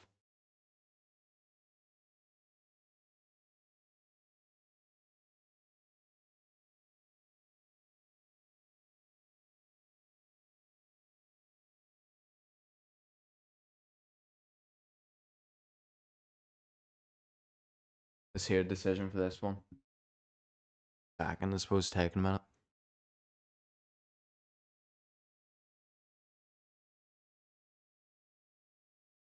Yeah, we're gonna have to wait a minute here.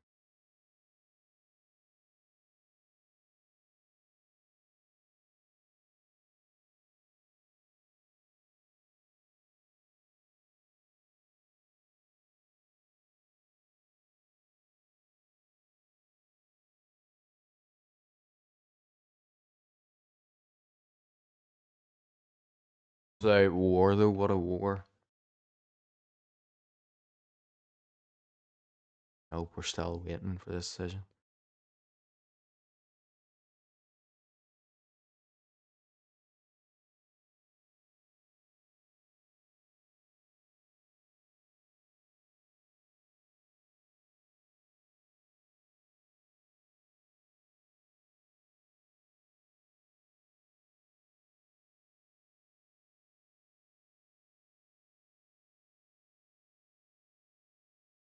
Let me get this decision now. Yes, here we go.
Josh Hoggett with the worst, most embarrassing, cringiest, definitely never a poet post fight speech ever seen in my lifetime.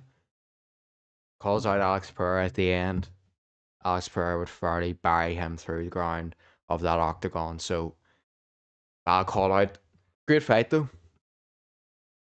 Not his biggest fan like, but Curtis Blades would lock in for 2 seconds and think, I'm not a southpaw. I know what, I have a 7 inch reach advantage. How about this jab in your face? Maybe he would have won that fight, but no, sure, Blades just go to war there, like. Stupid decision.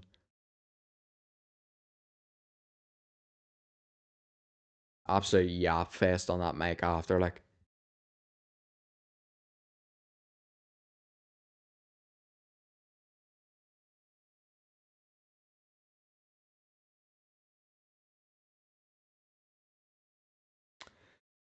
Of the same fight, Waldo Cortez Acosta next, and most likely get absolutely flatline KO'd. But as much as I don't like his cringiness and his antics and his poems, you gotta respect that fighting style because that is crazy. Absolute war there. Unbelievable from both fighters. Probably the worst wannabe Chael Sonnen thing I've ever heard in my life after. Like, maybe it's a bit harsh at the start, but that is shocking.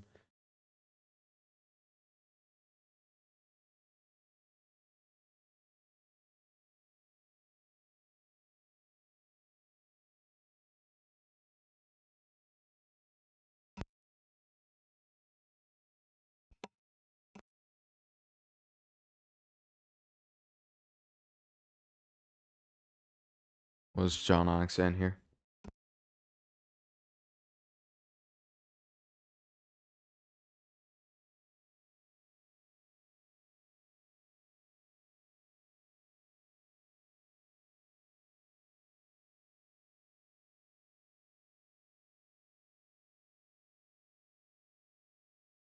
Alright, so there's going to be an $1 million bonus for the White House card. Wow. How about that? Dana White gets fighter pay off his criticisms for a while, maybe. He gives one person 1 million. That was a crazy fight, but that post fight speech was absolutely shocking. Like, jeepers. Also, not to be a guy like, but maybe after you stick the middle finger up for the 15th time, forget about it. Like.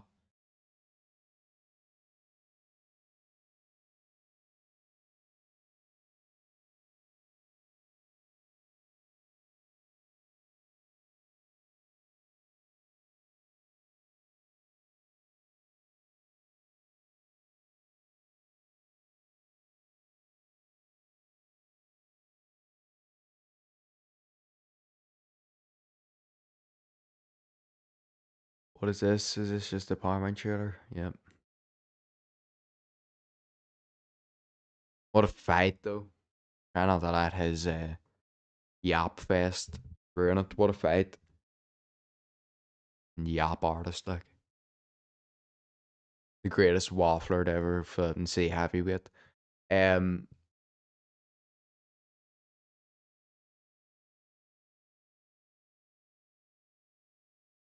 what are we saying? Is this co-main event coming up now? It is. Azamat Murzakanov takes on Paulo Costa as he attempts to defend his undefeated record. Once again, 16-0. He tries to move to 17-0 tonight. Let's see if he can do it.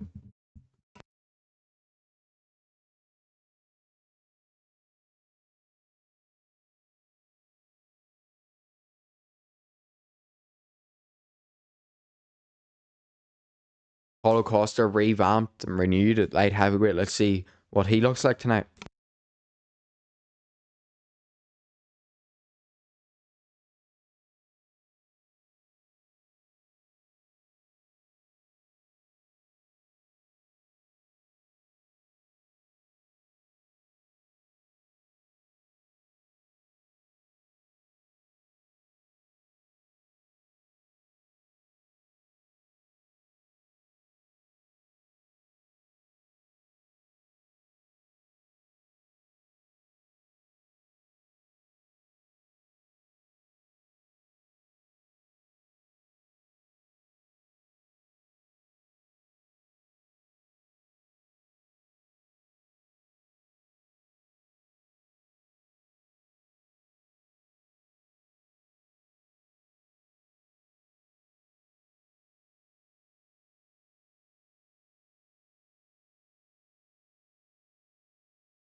So the light heavyweight division runs this card with the co-main and the main event both taking place at that weight. Murzakanov, brutal puncher, undefeated, great win over Rakic last time out. Let's see what he can do to Paulo Costa now.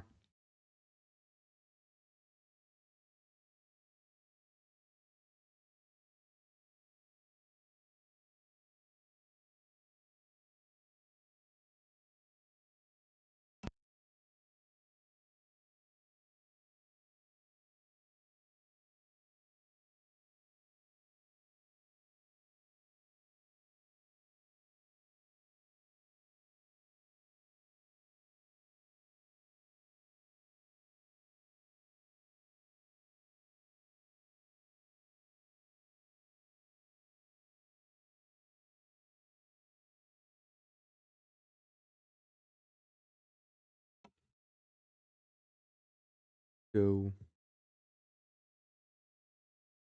what are we saying here?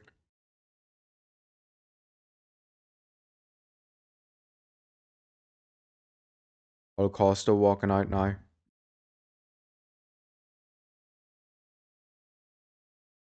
Taking his time.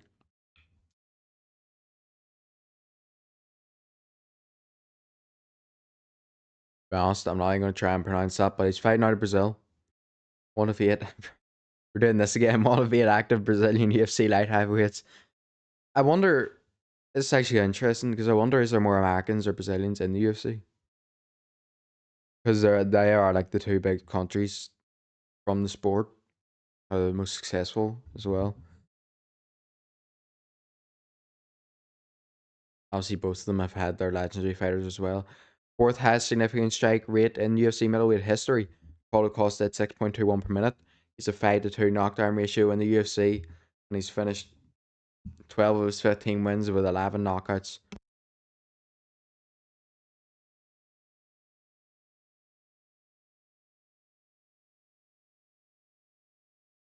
Daniel Cormier's keys to victory. Use body kicks at range and back him up.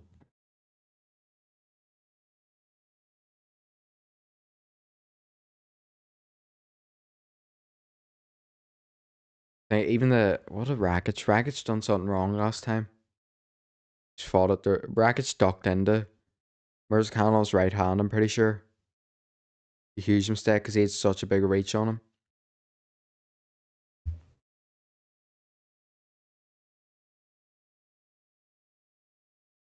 What are the strikes saying for that fight, by the way? Okay, that's on. Oh, wait, they are. Total strikes for Curtis Blades 200 out of 318. Josh Hokett 144 out of 293. Blades did outland him. Number 6 ranked Mirzakhanov. Yeah, here he comes.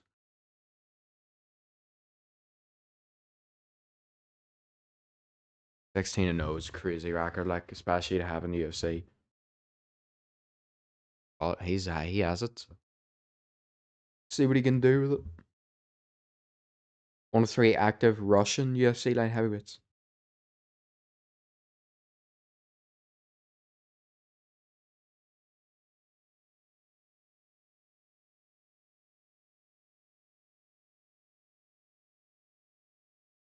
Mirzakhanov, very powerful puncher.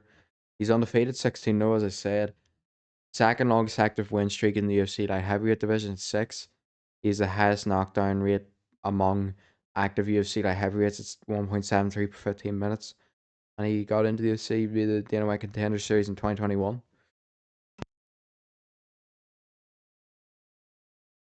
I just said, by the way, Dana White, I know he's, I don't know what he would, I don't know if he's looking for this yet or if he's just alright with whatever happens, but I know he's been on the tough and he's been on the Dana White Contender Series. Just won the middleweight Cage Warriors title a month or two ago. I would love to see Paddy McCrory, sorry, get another shot at the UFC. Paddy McCrory, obviously the man himself, the boxer, promoter now as well. You can check out my interview with him, but it is Paddy McCrory that I'm talking about here. Footwork and patience, Joe Rogan's key to victory, and established counter strikes. Good keys to victory from Joe Rogan, not gonna lie. Bruce Buffer's definitely looking at something there.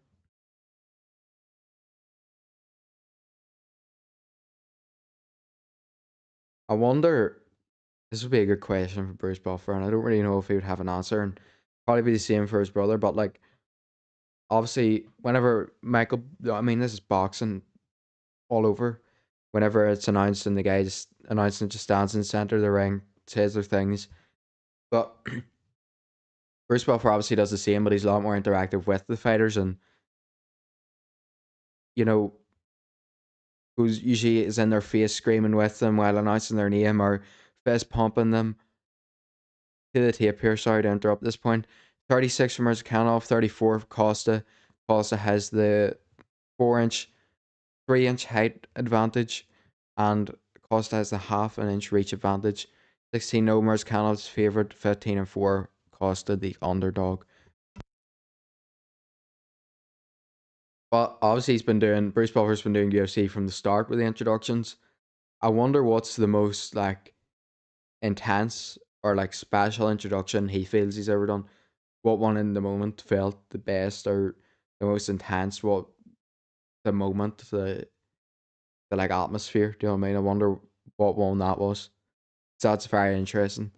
Because he's done so long, so many fights. Maybe that's the interviewer mindset comes through here, but that is very interesting to me. Paul Costa, 15-4, 6'1", 205, fighting out of Brazil, and he's the underdog. Not a very good track record as a UFC underdog either. 2-4 as an underdog in the UFC.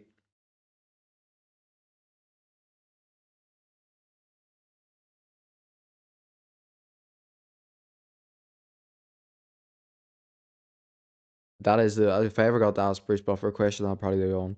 It was a bit complex, like he's done a lot of introductions, but probably if it is the best one, I think it would stand out because he's done so many.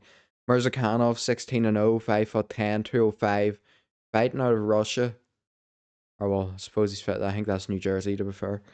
Um, he's the favorite in this one.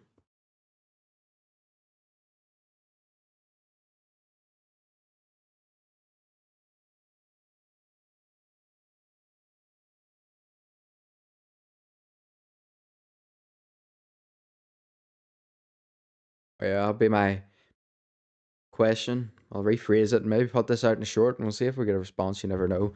Bruce Buffer was the most intense introduction you ever done. What one stands out the most? Been in the UFC for pretty much its whole existence, and I think that'll be quite interesting to know which one stands out the most. But round one underway.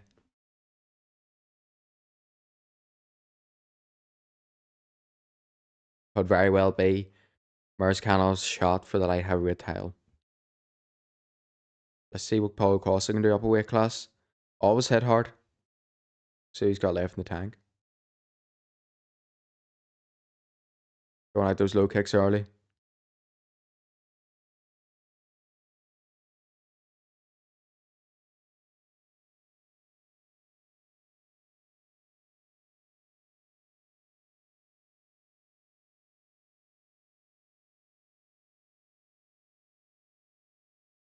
Nice low kick from Costa there. Drops Mirzkhanov the knee when he come in throwing, looking for his 1-2. Nice work from Costa.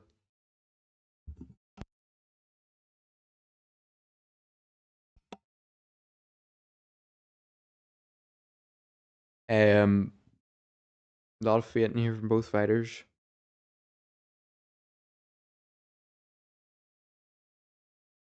Nice low kick on the inside again from Costa.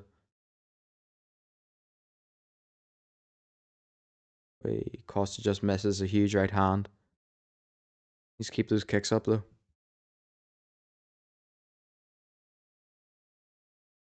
Mirzkhanov misses huge overhand. A kick for Paul Costa. Blocked by Mirzkhanov. Nice body kick there from Costa. Mirzkhanov caught his leg, but he kicked it out. Also just circling on the outside. He should probably get back to kicking that leg. Mirzkhanov goes 1-2 to the body that time. Good work.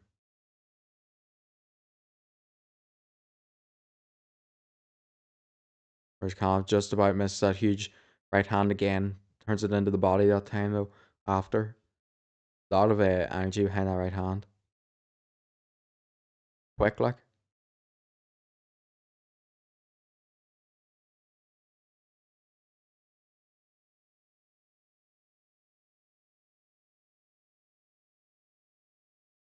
Low kick there for Costa. Nice body kick there from Paulo Costa again.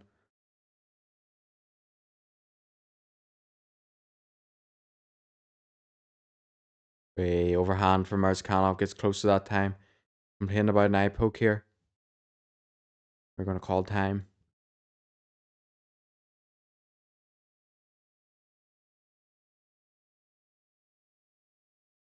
Let's get a replay on that. Oh, perfect timing. Must have been the, I think the thumb of Paulo Costa got in there. Whenever Marzcanov threw the overhand right, Paulo Costa put his hand on his head, framing, and sort of the way he done his thumb went in the eye.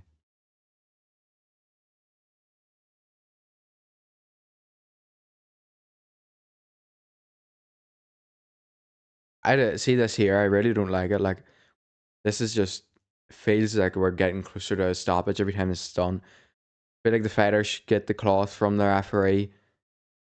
The doctor's in there. The doctor's talking to him, giving him the cloth. Translator's in there. He needs to be in there, to be fair. The other angle of this, still not very good. Yeah, the thumb definitely got in there bad. Wow. Security guards in there, like, we're surrounded. He's chilling though. Ready to go.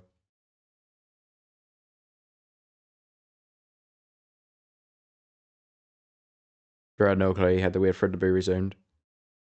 Just let him fight, man. Stop pushing him back. Flip me. Not happy now. Wasn't happy in the first place, to be fair. Murzkanov. I don't think. Looking for that knockout either way, to be fair. Nice low kick again from Costa. Who, I mean, they're both very energetic now, jumping about the place. Best believe he's swinging that overhand right first chance he gets here. Good movement though from Paulo Costa. Nice hook there from Murzkanov. Nice kick to the body again from Costa. Murzkanov gets through with an overhand right that time. Nice knee to the body from Costa though. Costa took that right hand well.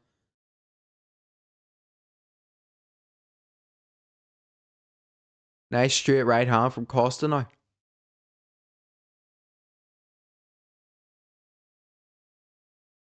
Great inside low kick, and that one made Murzkanov stumble.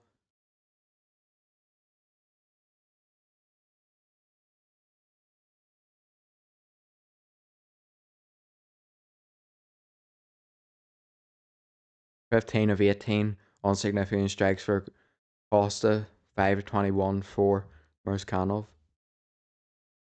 Front kick to the body again from Costa.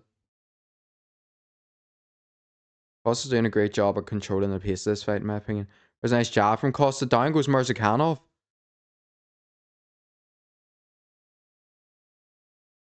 45 seconds left to go. What can Costa do here? On top.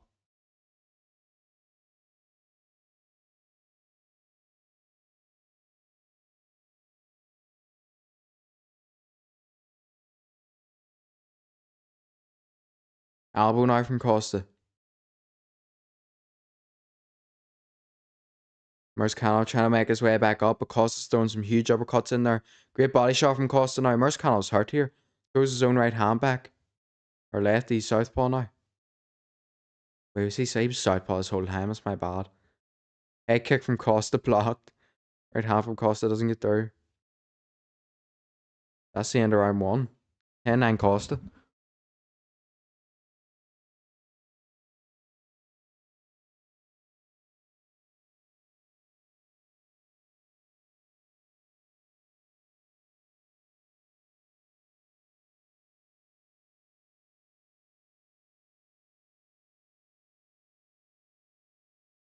He just hit Murzkanov with a jab when he's coming in and he went down, so it'll be a knockdown for him.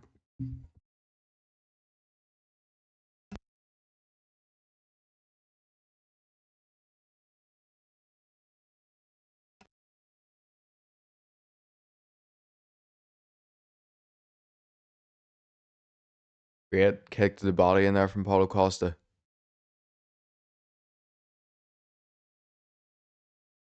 Got that through a couple of times.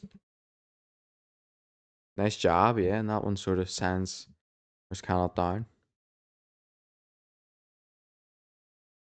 I've done the round timer and they're literally barely even back up from their stools, like.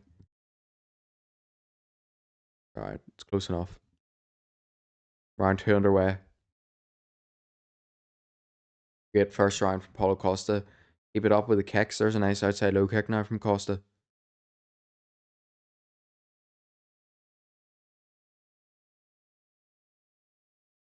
Jab from Costa that time. Head kick from Paulo Costa. Sneaky with that one. Murzkanov fires one back, doesn't get it off though.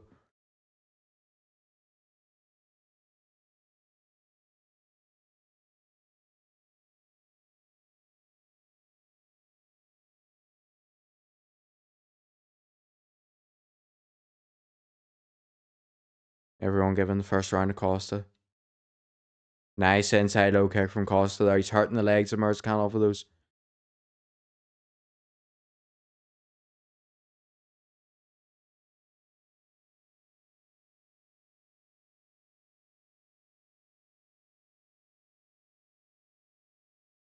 Merzkanov is on the front foot most of the fight. Blocks. Costa blocks. Spinning back fist there.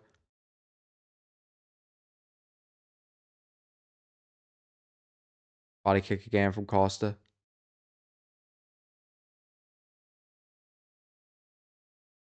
Nice job there from Merzkanov.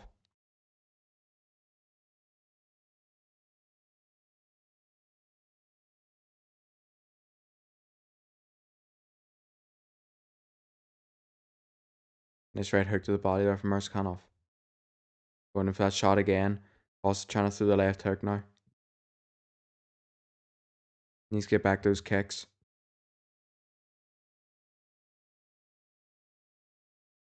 Nice straight right to the body there from Costa. Back that head kick blocked by Merzkanov. Jab to the body now from Costa. He's kicked the body again. On the legs. Kind of falls short in that right hand of the body. Or left. Really nice front kick to the body there from Paulo Costa. Merzkanov trying to swing him some huge shots and the clinch doesn't get to him. Really nice kick to the body again. Paulo Costa goes back to the tape. After it. Merzkanov tries to throw a huge right left hook, doesn't get it.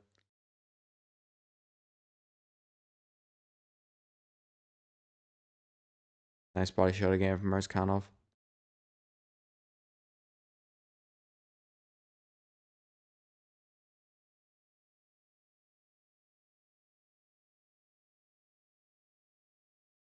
Also just throwing a little less for those kicks. Merzkanov going to the body. There's an overhand from Merzkanov. An uppercut now. Jab from a huge right hand from Merzkanov, or left, sorry. Nice body kick again though from Paulo Costa. Merzkanov fires back to the body. Jab there from Costa. Jab again. 1-2 from Costa that time. Trying the right hand from Merzkanov. Hooks on the inside now. Paulo Costa going for the trip. Great takedown by Merzkanov. That's Costa up though. Nice strong kick to the body from Costa.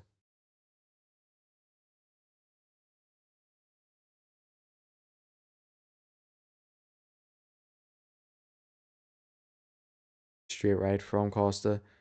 Straight left to the body of Costa from Merzkanov and an uppercut now from him. And a huge left hook to the body now from Costa. Merzkanov gets the trip again though, straight on the side mount. Not good for Costa. Being choked here, is he? Or is he choke time from Merzkanov? Costa gets out of it and he's going to get back up to his feet here.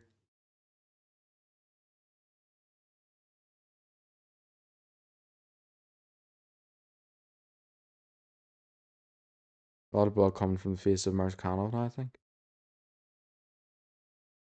Not the greatest angle to see from here, but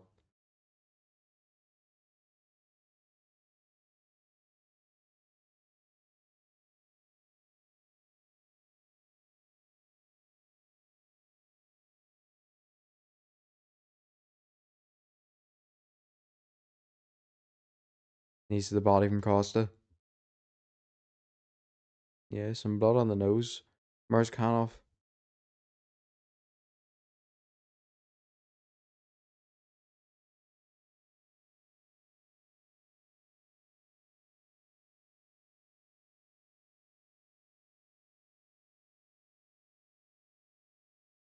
Very interesting. Who won that round? Very close.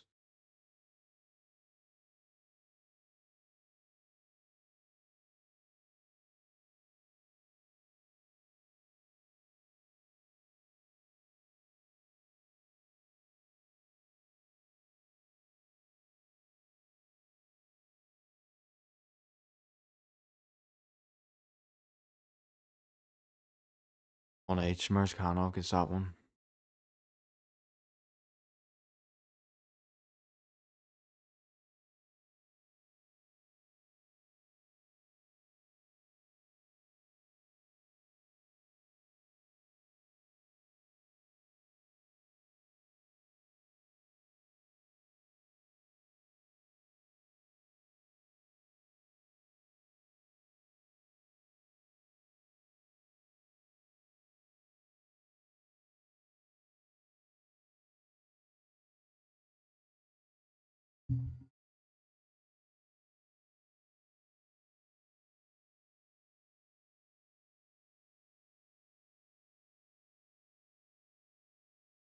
Paulo Costa holding his hand in the air. Round 3 gets underway. Let's go. Inside low kick from Costa. That one was heavy. Head kick from Paulo Costa. That one landed flush. Merzicano's hurt here. Head kick again from Paulo Costa. Huge right hands from both of them. Huge straight right from Paulo Costa. Paulo Costa starts the round with 2 flush head kicks. Flush right hand from Paulo Costa again. Front kick to the body now. Right hand again from Costa. It's the Costa Rica saying head kick again. Merzicano blocks that one, but still has a head kick. Feels something from it.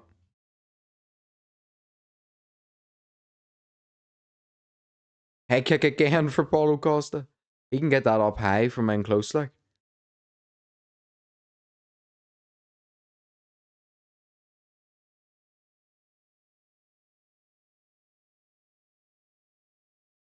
Nice right hand there from Merzicano. Body kick now from Costa. Nice. Straight right from Costa. That one snaps the head of Merzicano back.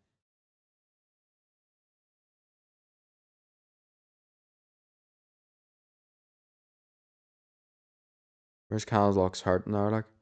Head kick again from Paulo Costa. And that one puts Merzicano down. And that is it. Paulo Costa knocks Merzicano out with a head kick to take his undefeated record. What a shot. Come on.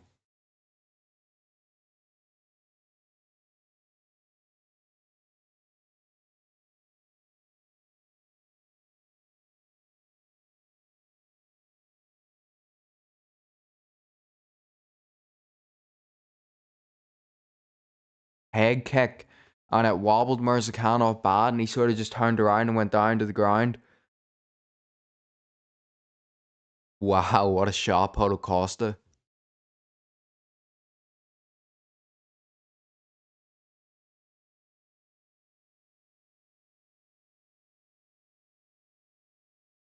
He's talking to Donald Trump here at ringside.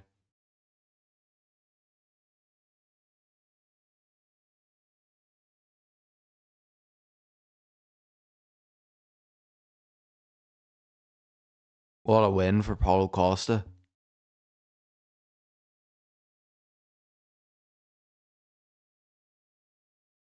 Hit him with like 5 head kicks in that third round.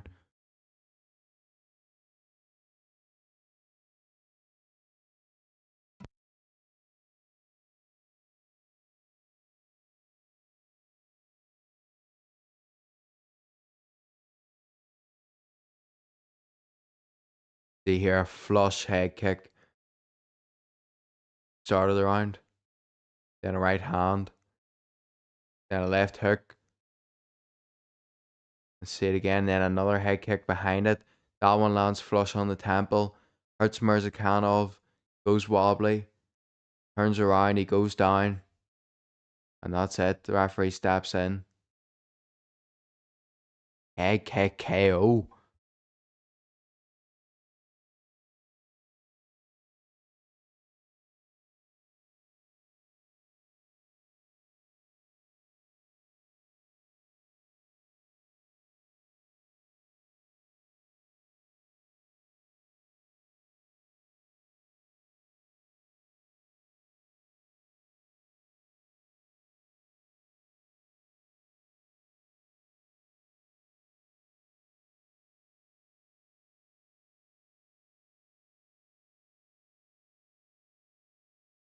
You know, I just added Derek Lewis versus Josh Hockett to the White House card.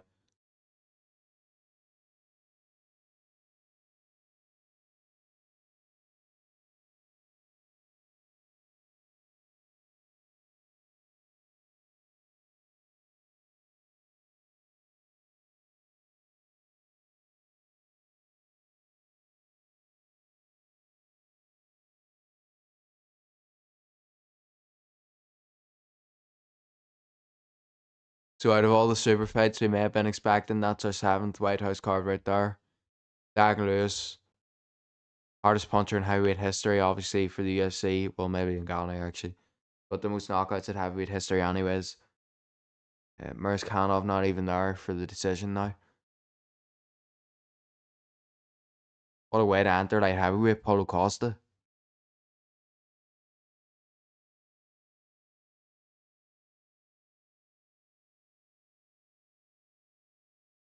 See what he has to say.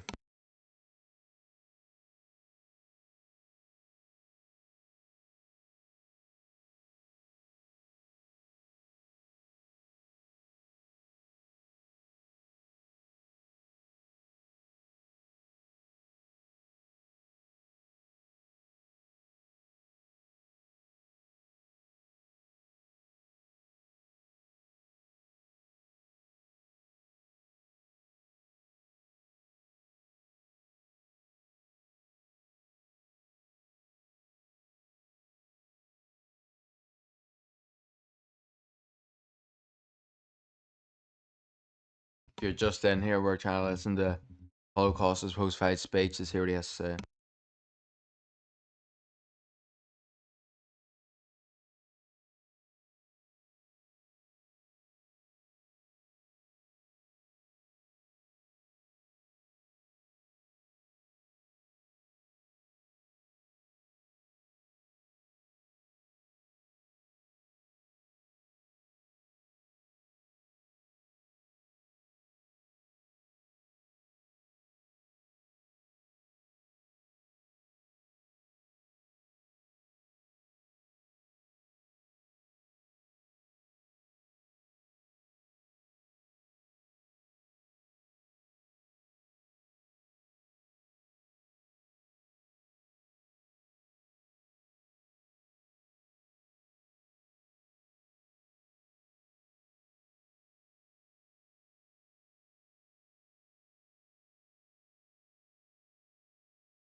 Right, so Paulo Costa, I hyped up there after that win. I mean, a head kick KO, hard to beat, but he still doesn't close down the option of um middleweight. I was supposed to say, doesn't close down the option of middleweight to be fair. So, a lot could happen there. Mario Usman in the crowd. See Manel Cape beside him there. Justin Gaethje, the interim UFC light heavyweight champion, takes on Ilia Topuria. The UFC White House card, and his camera has just been blocked by someone.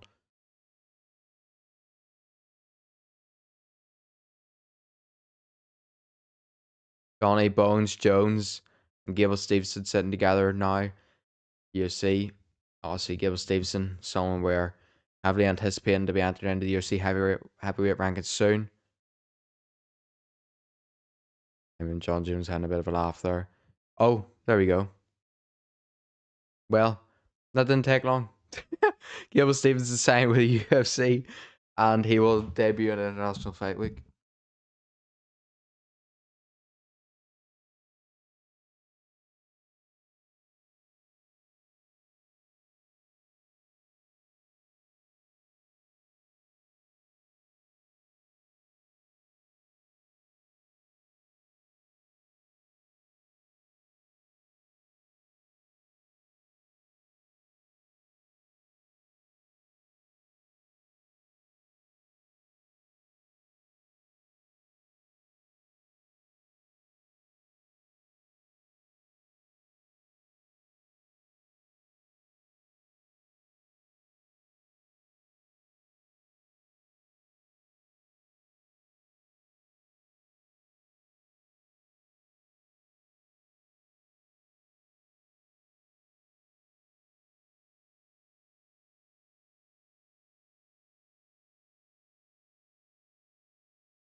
Like, yeah, I'm sure we'll see him in the UFC soon, and then he literally gets announced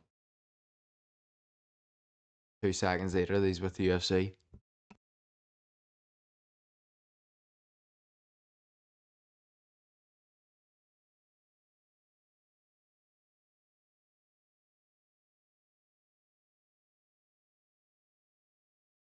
The main event coming up next. Yuri Prochazka takes on Carlos Ulberg for the vacant UFC light heavyweight title. Let's go. Got to see Yuri Prochazka get the win here. Bring the belt home for the second time.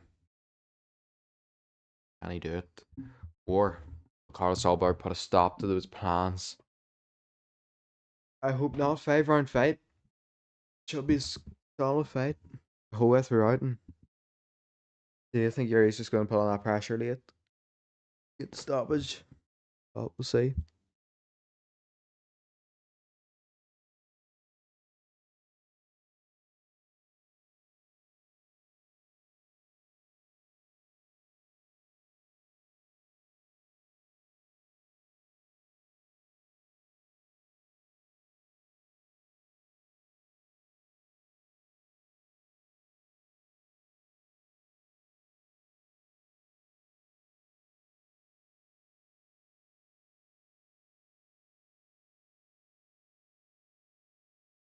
Waiting for the main event walkout stop there.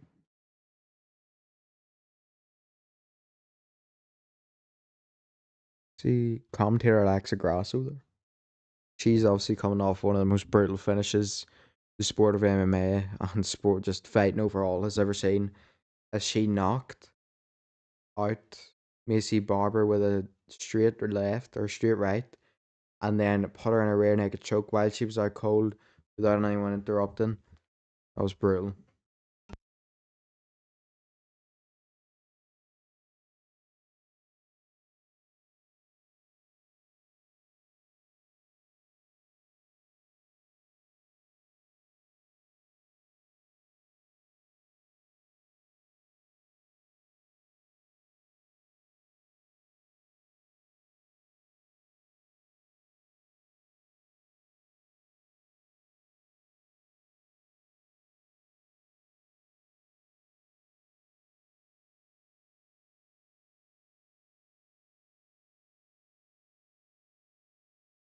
Alright, so an injured left arm for Azamat Murzakanov as he was stretchered out of the octagon.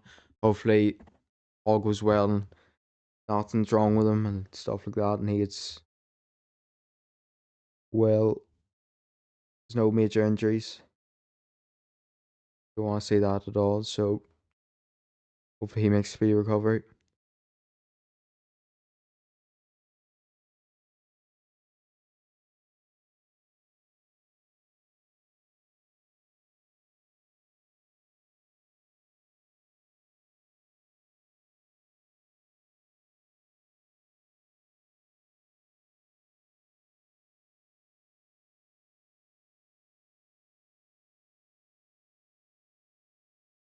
See the highlights here from these fighters. Yuri Prohaska, the samurai. Gotta see him get it done here again, surely.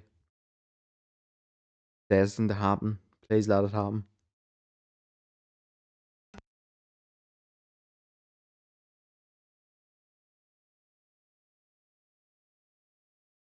Going off a huge KO win over Khalil Roundtree.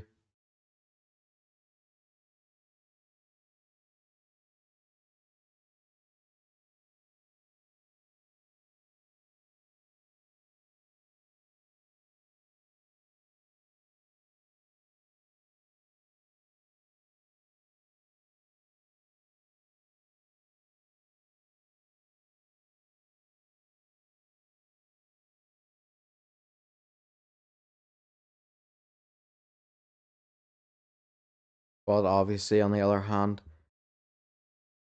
Carlos Ulberg coming off a huge win. KO win over Dominic Grace, who we seen get the decision win over Johnny Walker earlier on tonight. Heavy power in the hands of both these men. Let's let's go for that, as Yuri would say, and let's see Yuri Prohaska regain UFC light heavyweight title is what I want to see.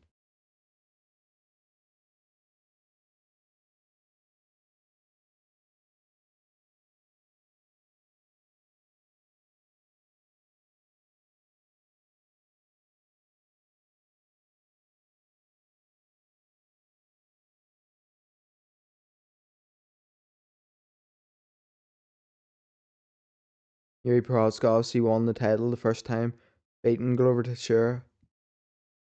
Lost it due to an injury, and now he's coming back for it once again. But will the challenger, or will the other fighter across from the cage, Carlos Ulberg, ruin those plans? I don't know, but we're gonna find out as he's about to make his way to the octagon. Let's go Yuri Prochazka though.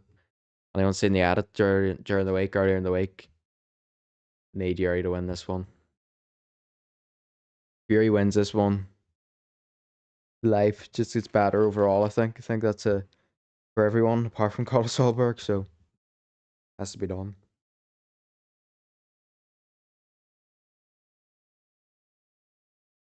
But here comes Carlos Ulberg, number 3 ranked contender, fighting out of Auckland, New Zealand.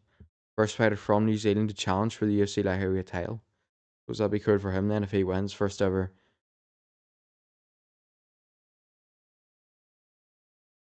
light heavyweight title challenger from New Zealand.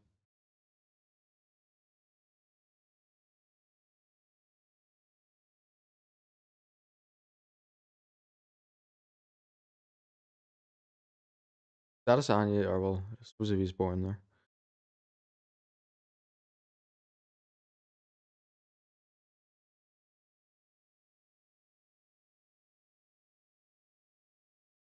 Comes Ulberg, getting ready for him to get into the octagon right now.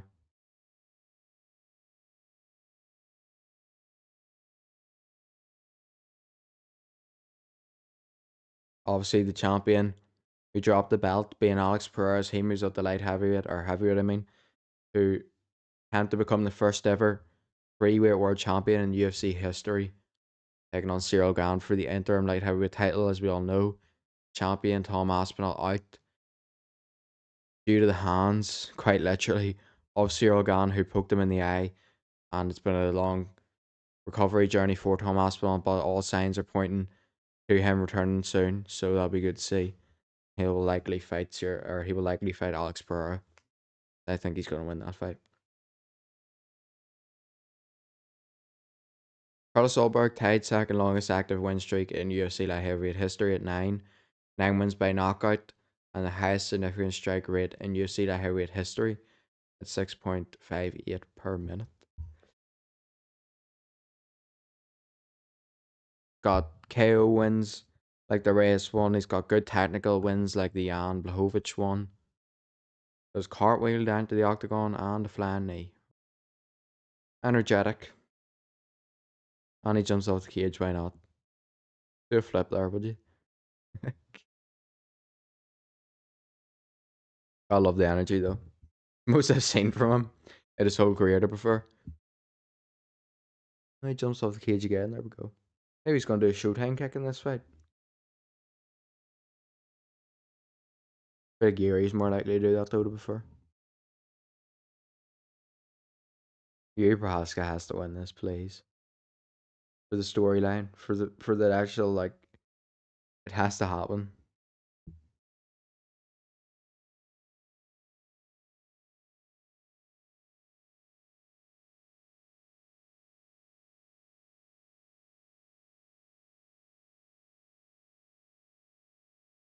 Well, Arena goes red as Yuri Prohaska aims to make his way to the octagon right now and take home that UFC light heavyweight title for the second time in his career, making him 2-time champion at light heavyweight.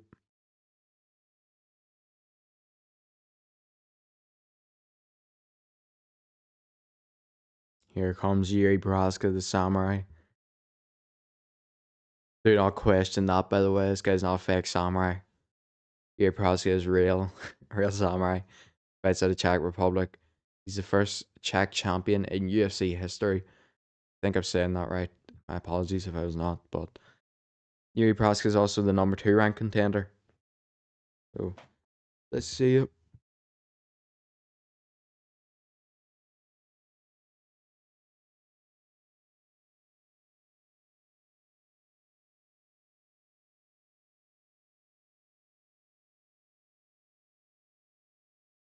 It's cool to see like MMA sort of advancing around the world as Yuri sort of having a moment here. You see Yuri being the first Czech champion, now fighting for that title again. He's doing some breathing work here. Now doing that fight, now fighting for that title again. And Carlos Ulberg, on the other hand, to become the first ever New Zealand-born light heavyweight title challenger. You know, shows the sport's evolving and it's getting more worldwide. And it's cool to see.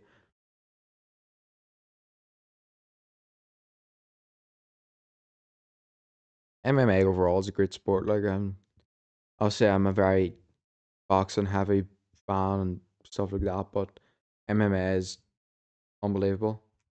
And like moments like fights like this feel so much bigger. A lot of the times than boxing, it's just weird. Bit of a team huddle here.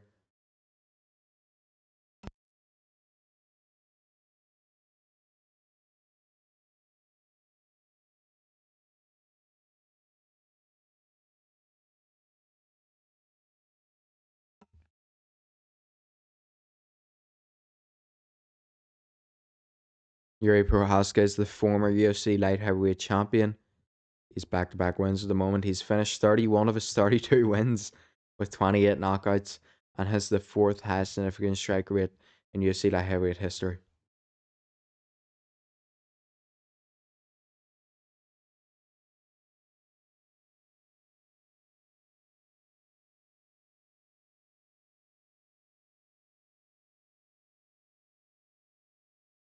Enter the samurai. Let's go.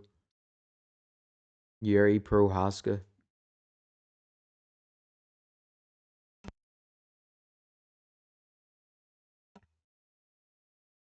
He kneels down and rises up as he enters the octagon. Actual cinema. Yuri is trying to aura farm right now.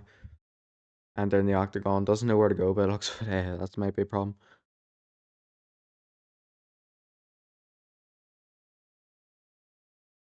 Before Ulberg's just running around the octagon. Tail the tape. 33 for Prohaska, 35 for Ulberg, who's actually older.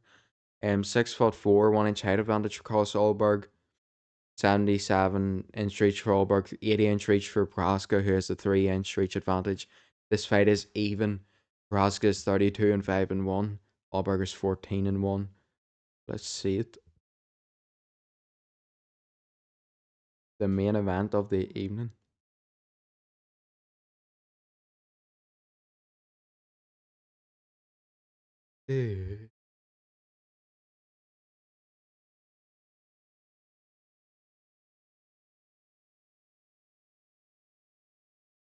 Referee for this bout, Mark Goddard.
Nothing beats a good Bruce Buffer introduction. Shout out to the legend as always. And here we go, both fighters facing off in the center of the octagon. Let's go. Time to get that belt back, Yuri Prochazka. Please.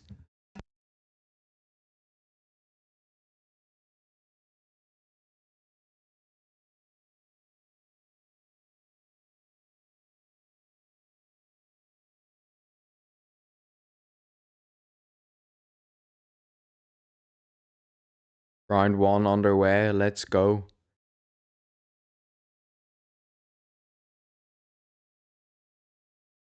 Nice outside low kick already from Ulberg to start the fight.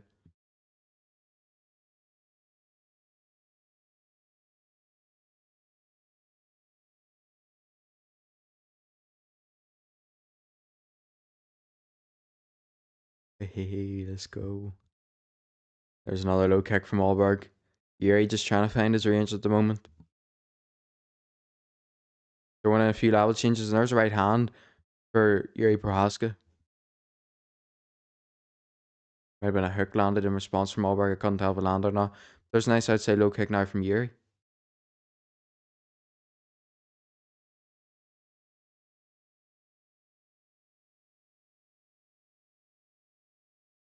Yuri switched to southpaw now back into orthodox. There's another nice outside low kick from Ulberg.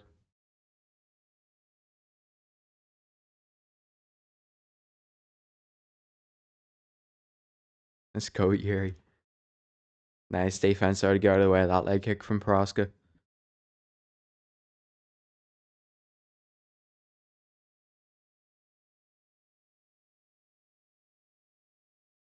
Job from Yuri, gets out of the way of the hook from Ulberg in response. Out of the body now from Yuri. Missed that leg kick.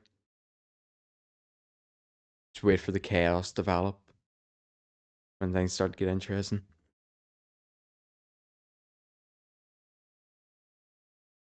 Yuri reaching for the hands of Ulberg here. Get a hand fighting. Right hand for Prochazka, hook for Ulberg. Ulberg slips. Nice low kick from Yuri, and that one drops Ulberg. Huge uppercut for Yuri, just misses. Nice feint from Yuri into a low kick. Infects a huge right hand and throws a low kick instead. What a shot. Come on, Yuri, please don't stand here like a Smith. Nice job from Yuri. Ulberg slips again. Yuri hits his chest. Flaxes points to the ground. This doesn't usually end well if you're not Max Holloway. Back comes Ulberg with hooks now. Prochazka puts his hands up. That's a rare sight. It's his chest now. Goes to that low kick again. Ulberg's legs really hurt. Ulberg's leg is badly hurt. Stumbled bad on that one. Yuri fainting like mental. How are you supposed to know what's coming when that guy's in front of you? Nice low kick from Yuri again. Not good for Ulberg having that leg shoot up already. Jab from Yuri. Kick the leg, Yuri. Yes, he did it. Gets hit with a hook though from Ulberg.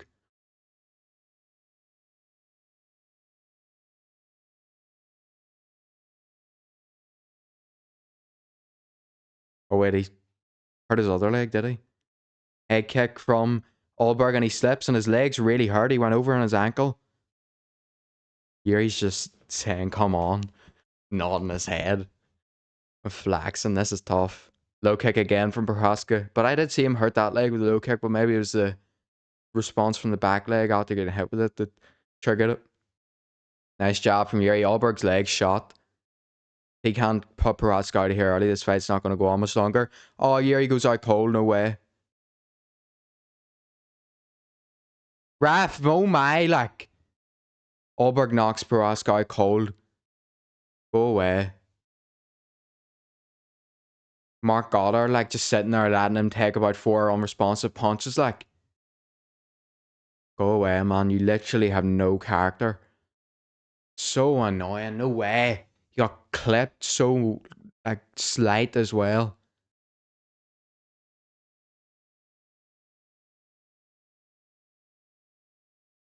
What a Hail Mary punch, like. Leg is fried. Oh no, man. No, no, no. I can't do this, man. I can't do this. No way. Let's see the replay here. He hurt his ankle earlier in the fight. I don't care about him hurting his ankle. Let me see the replay. Like, this is stupid. Couldn't care less about his ankle at the moment. He got the knockout win. Here he goes in for the right hand, and Ulberg hits him a clean flush hook. Pretty much out from then. Two more ground pound shots, and there's flipping loads more for Ulberg there. Mark Goddard having a whale of a time just watching it. Go away. Why? Why? Why? Why did he get fought out? Oh, why?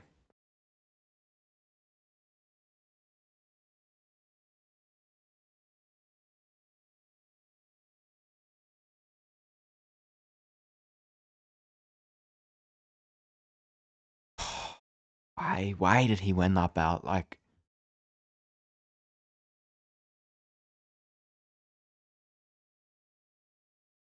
Prochazka slime him out next. That'd be crazy.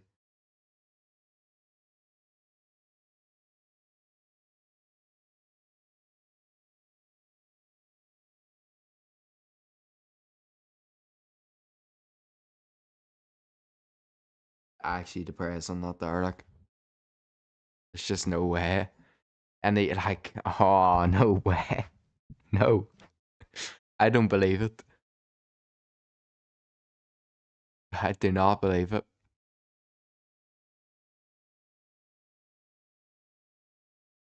I can't. I can't. I actually can't. I can't cope. No.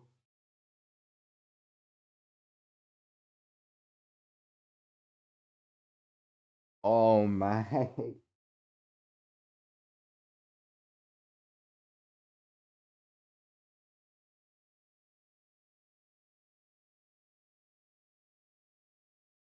That's actually devastating. Like, it's actually devastating. No. No. Oh no. Oh mate. Oh no.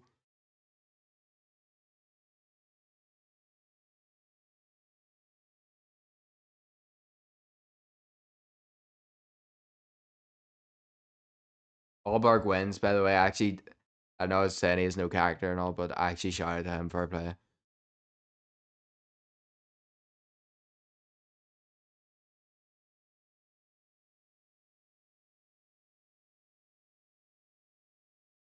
Really good shot when he was injured on that back leg.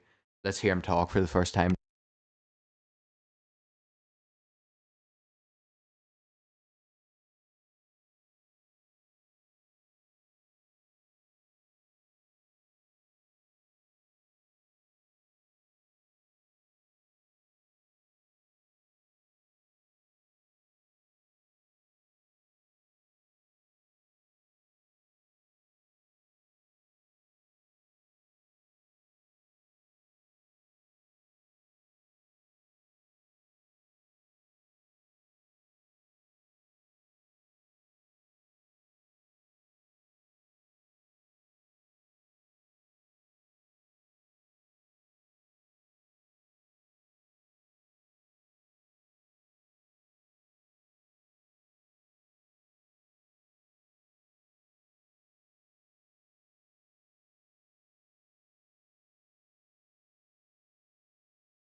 Carlos Ulberg shows a bit of personality by calling himself King Carlos.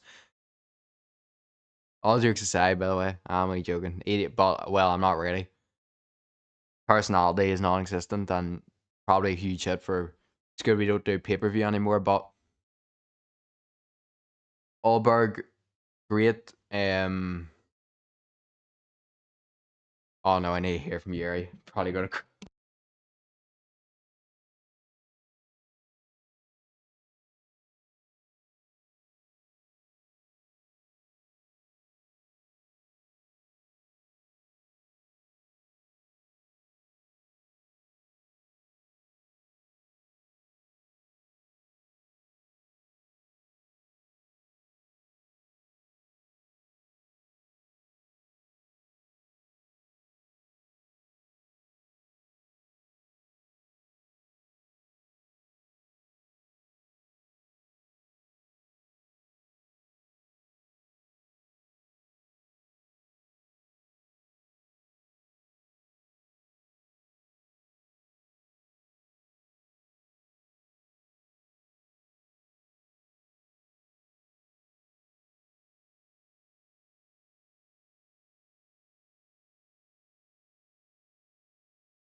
Yuri says he's seen the injury on Hulberg and that he kind of dropped his guard and felt mercy and learned a huge lesson tonight. He said, and nearly in tears. Both me and Yuri, let's be honest. Ah, that's a shambles. That is so sad. Like that is genuinely heartbreaking. Like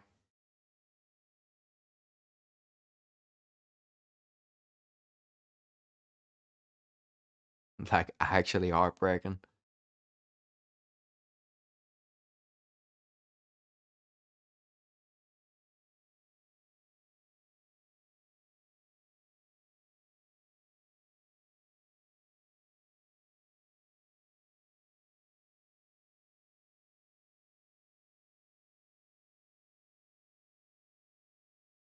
I have no doubt that he'll be back at that title. By the way,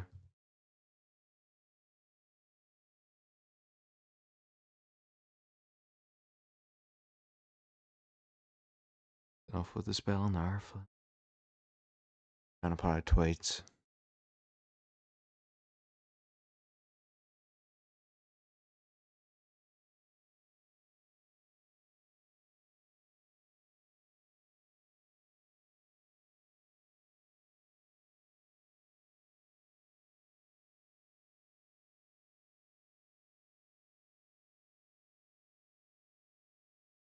He says he'll be back. You gotta believe him.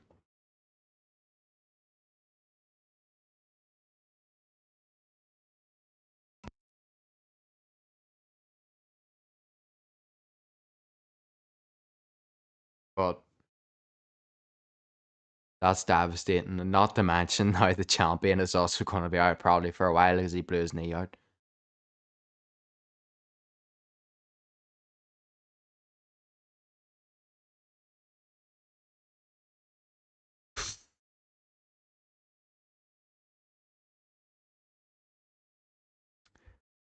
Yeah.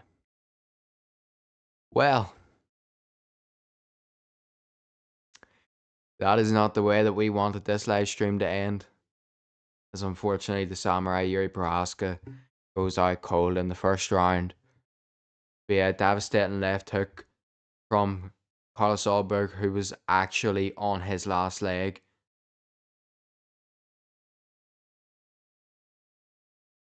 Devastating. Heartbroken to say the least. But at 33, being the former world champion, I have no doubt in my heart. I know that Yuri Prochazka is going to come back and he's going to put together a couple of wins and he'll be back at that title again. And trust he will get a shot again. In due time, he will be back. But man, that is devastating. That is devastating. Wow. Wow, wow, wow. Nothing else but devastating. And I put out the tweet there at the end, but genuinely seeing Yuri in that interview holding back the tears is one of the most heartbreaking things I've seen in this sport.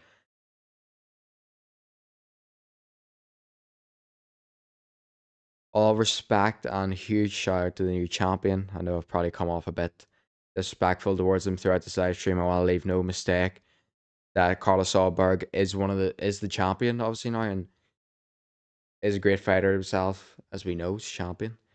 Um, I'd like to see him come out of more of his more of a personality, maybe talk about more now, break through that confidence. More of a quiet fighter, but like I said earlier on, puts it to work in his fights. Lets his hands do talking.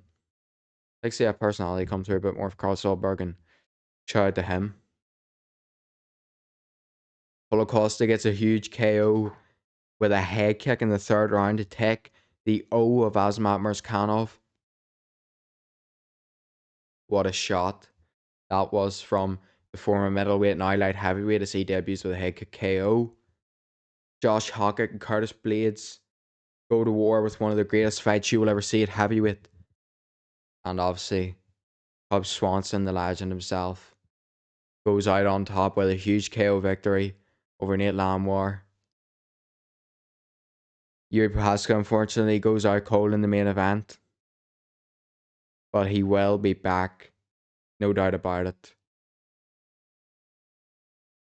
And he will get that title, whether it's against Carlos Ulberg or whether it's against someone else. Yuri Prochazka will win that belt back.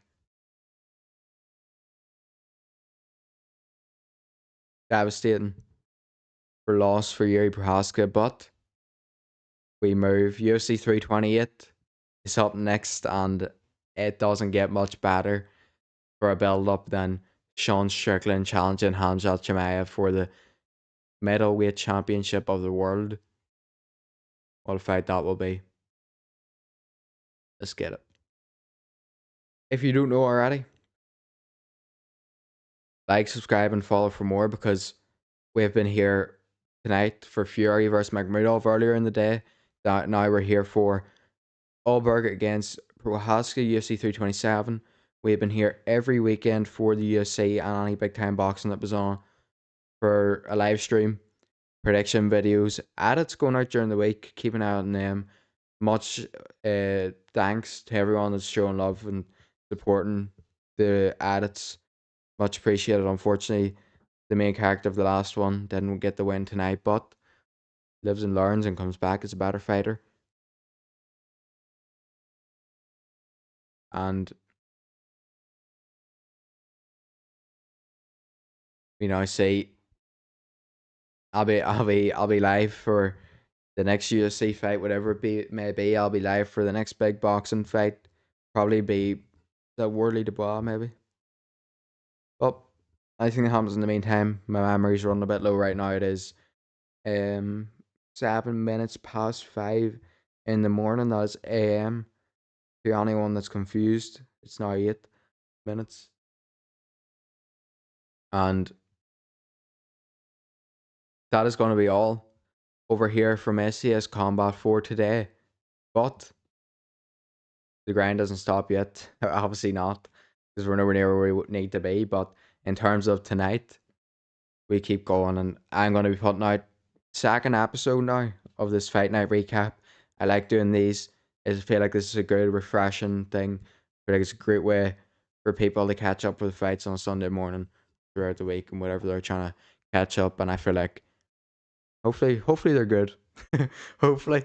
And look, thanks for coming along. Anyone that come in, like, subscribe, watch, much appreciated. Heartbreaking devastation in the main event as Yuri Prochazka goes out without the belt, but he will be back, no doubt about it. Let's go, Yuri Prochazka, as always. Never stop supporting. Come on. Like I said, the end of every live stream, wherever you are, morning, day, nighttime, from afternoon, wherever you are, whatever time of the day it is, make sure you're having a good day out there. Let's go.